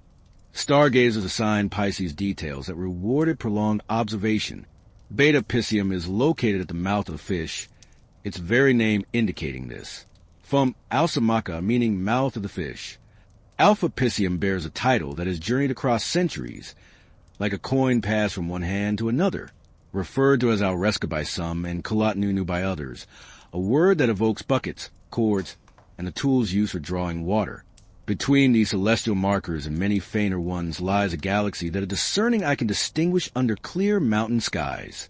Messier 74, a faint spiral galaxy that responds to a small telescope with a subtle sway of starlight, creating a sense of profound tranquility. This astronomical fact doesn't diminish the myth. Rather, it enriches it because the observation is genuine. The fishes carry a river of worlds behind them while still keeping the knot in sight. The season associated with these stars occurs during the final stretch of winter. Streets shimmer after rainfall. Roof edges drip throughout the afternoon. Fishing nets hang from lines in courtyards, drying in the weak sunlight. Fishermen sit with awls and wax thread, mending tears in their nets while children watch silently for once. On an open beach, men slide a boat hull down logs as the tide slowly advances. They pause to glance upward, locating the circlet, then the knot, and finally the eastern fish, nodding as if someone has just confirmed the time. In markets, fish stalls display sardines with silvery sides and small eels resembling ropes that have lost their rigidity. Women purchase salt, and boys carry baskets. The daylight lasts slightly longer than it did the previous week. The city senses a world tilting toward warmth as the fishes watch from above, their ribbons stretched taut from mouth to mouth. Poets have told the story simply, because the image needs no embellishment. A woman and a child face a monster and chose to enter the river together, ensuring they would not become separated in the swift current. Assistance came from the element they trusted. This aid left no name and required no shrine. The gift of the sky was a depiction of that act, ensuring it would never be forgotten. Subsequent centuries have added layers to this narrative, yet resist change even as it accepts new interpretations. A temple in Ascalon housed a goddess with a fish's body and a woman's face. Fishermen in Syria observed a rule about not disturbing a specific type of fish. Greek husbands placed small bronze fish on household altars upon the birth of a child, expressing gratitude to the river for beginning the year. The core of the story remains. Two individuals move through danger connected by a cord, emerging safely. The heavens preserve them in that pose. The knot is named. The ribbon emits light. The river flows through the months toward spring. Pisces represents the final stretch of the zodiacal river before the year transitions into new light. It's a faint pattern that demands patience in the observer and rewards them with a map older than most cities. The ecliptic passes through these waters between Aquarius and Aries, and the planets traverse this area in a slow procession during the weeks when roofs still gleam after rain and fields absorb the initial warmth. Observers in port towns learn to recognize the constellation by unchanging landmarks. The western fish maintains its small loop of lights, the circlet, above the gray horizon on autumn evenings, and again at dawn in late winter. The eastern fish ascends towards Andromeda's chain and leans on the sky's geometry near the great square of Pegasus. Between them, the bond stretches, an angled thread connecting the pair and carrying a single named witness at the knot. Alresca marks that spot with a steady, pale glow, the rope of the fishes, in the language of those who carried charts along caravan routes and sea lanes. From the knot, a skilled observer can trace the sun's invisible crossing in March, the point where day and night are equal. Greek astronomers discovered that this gateway gradually shifts through the constellations over long periods. In their time, the vernal equinox occurred within Pisces, so calendars and writings took their cue from this area of the sky, and the old name of the first point of Aries remained on paper, even though the actual event had moved into Pisces. Hipparchus established the rule with observations that simultaneously confirmed and defied memory. The sky maintains its shapes, while the frame shifts. Hellenistic star catalogs identified the main luminaries, and then filled in the figure with lesser lights that farmers and sailors came to trust more than impressive displays. Beta Piscium, at the mouth of a fish, has a name that plainly states this. From Alcemaca, the fish's mouth. Alpha Piscium holds titles that have traversed ages and outlived dynasties, Alresca in some records, Kalatnunu in others, a reminder of buckets, ropes, and water drawn from deep within. Between these points lies the faint smudge of a distant spiral galaxy that later catalogs would number among their discoveries. A breath of soft radiance visible on high mountain nights, when the air possesses a clarity of cold stone. People without instruments learn different signs here. They learn direction from Alresca. They follow the ecliptic to the bright head of Aries at Amal, and use that line to teach young people the path of the sun, the order of months, the reason fields awaken when frogs begin their chorus in canals. Pilots navigating coastlines in darkness impress the same lesson into their very being. Find a knot, hold the thread, and lift towards the next guiding light on seas that test courage and memory. That is how you guide a ship to a river mouth at dawn with your crew still ready to row. The constellation carried meanings that ordinary people could use. In late winter markets, fish tables overflow with bright scales and quick hands. Nets hang under eaves, capturing the pale sunlight. Young boys thread new cord through cork floats, while elders discuss tides and the week's prospects. Women carry salt in baskets, checking jars for leaks. Priests mark the evening when the equinox approaches by washing altar corners with water poured in thin streams. City officials read out promissory notes that are due at spring planting, then show leniency in the amounts when a river is flooded, leaving silt in doorways. During these same weeks, the planets move through Pisces, as if they were travelers using a ferry. Jupiter, to whom the schools attributed lordship here, sometimes governs this region with a benevolent pace. Venus is honored here as a distinguished guest in astrological texts, brightening an evening so profoundly that even those uninterested in astrology look up and speak her name. The sky and human actions harmonize during these periods. An omen for the cautious is simply a pattern made visible. Men mend nets before the showers arrive, turn soil while water still saturates the furrows, and launch coastal voyages under a moon that will provide a course to steer by until the river mouth appears.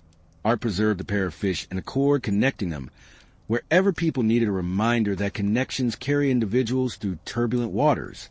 Pompeian floors depict two fish with a band between them. Amidst grapes, dolphins, and anchors, a domestic sea that gleams when morning light enters a dwelling.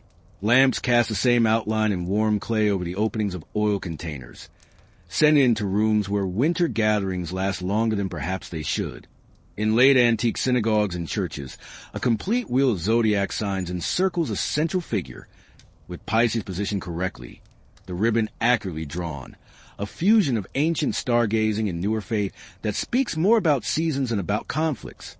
Coins from bustling harbors feature a single fish arched over symbols of safe journeys and fair commerce, a small, metallic sermon that passes from hand to hand more quickly than proclamations read aloud in a forum. The image becomes ingrained and remains. A mother teaching a child to tie a knot does not point to the sky, yet the knot bears a name that any student of the stars would recognize. The season tightens its grip on the constellation as winter moves towards its end. The rains lessen incrementally. Hills show an initial green that spreads like spilled dye. Carts begin transporting salted fish inland to towns that have endured difficult months. Plows cut into ground that steams at sunrise. On still evenings, one can hear water flowing under street grates, counting the moments at pools and falls.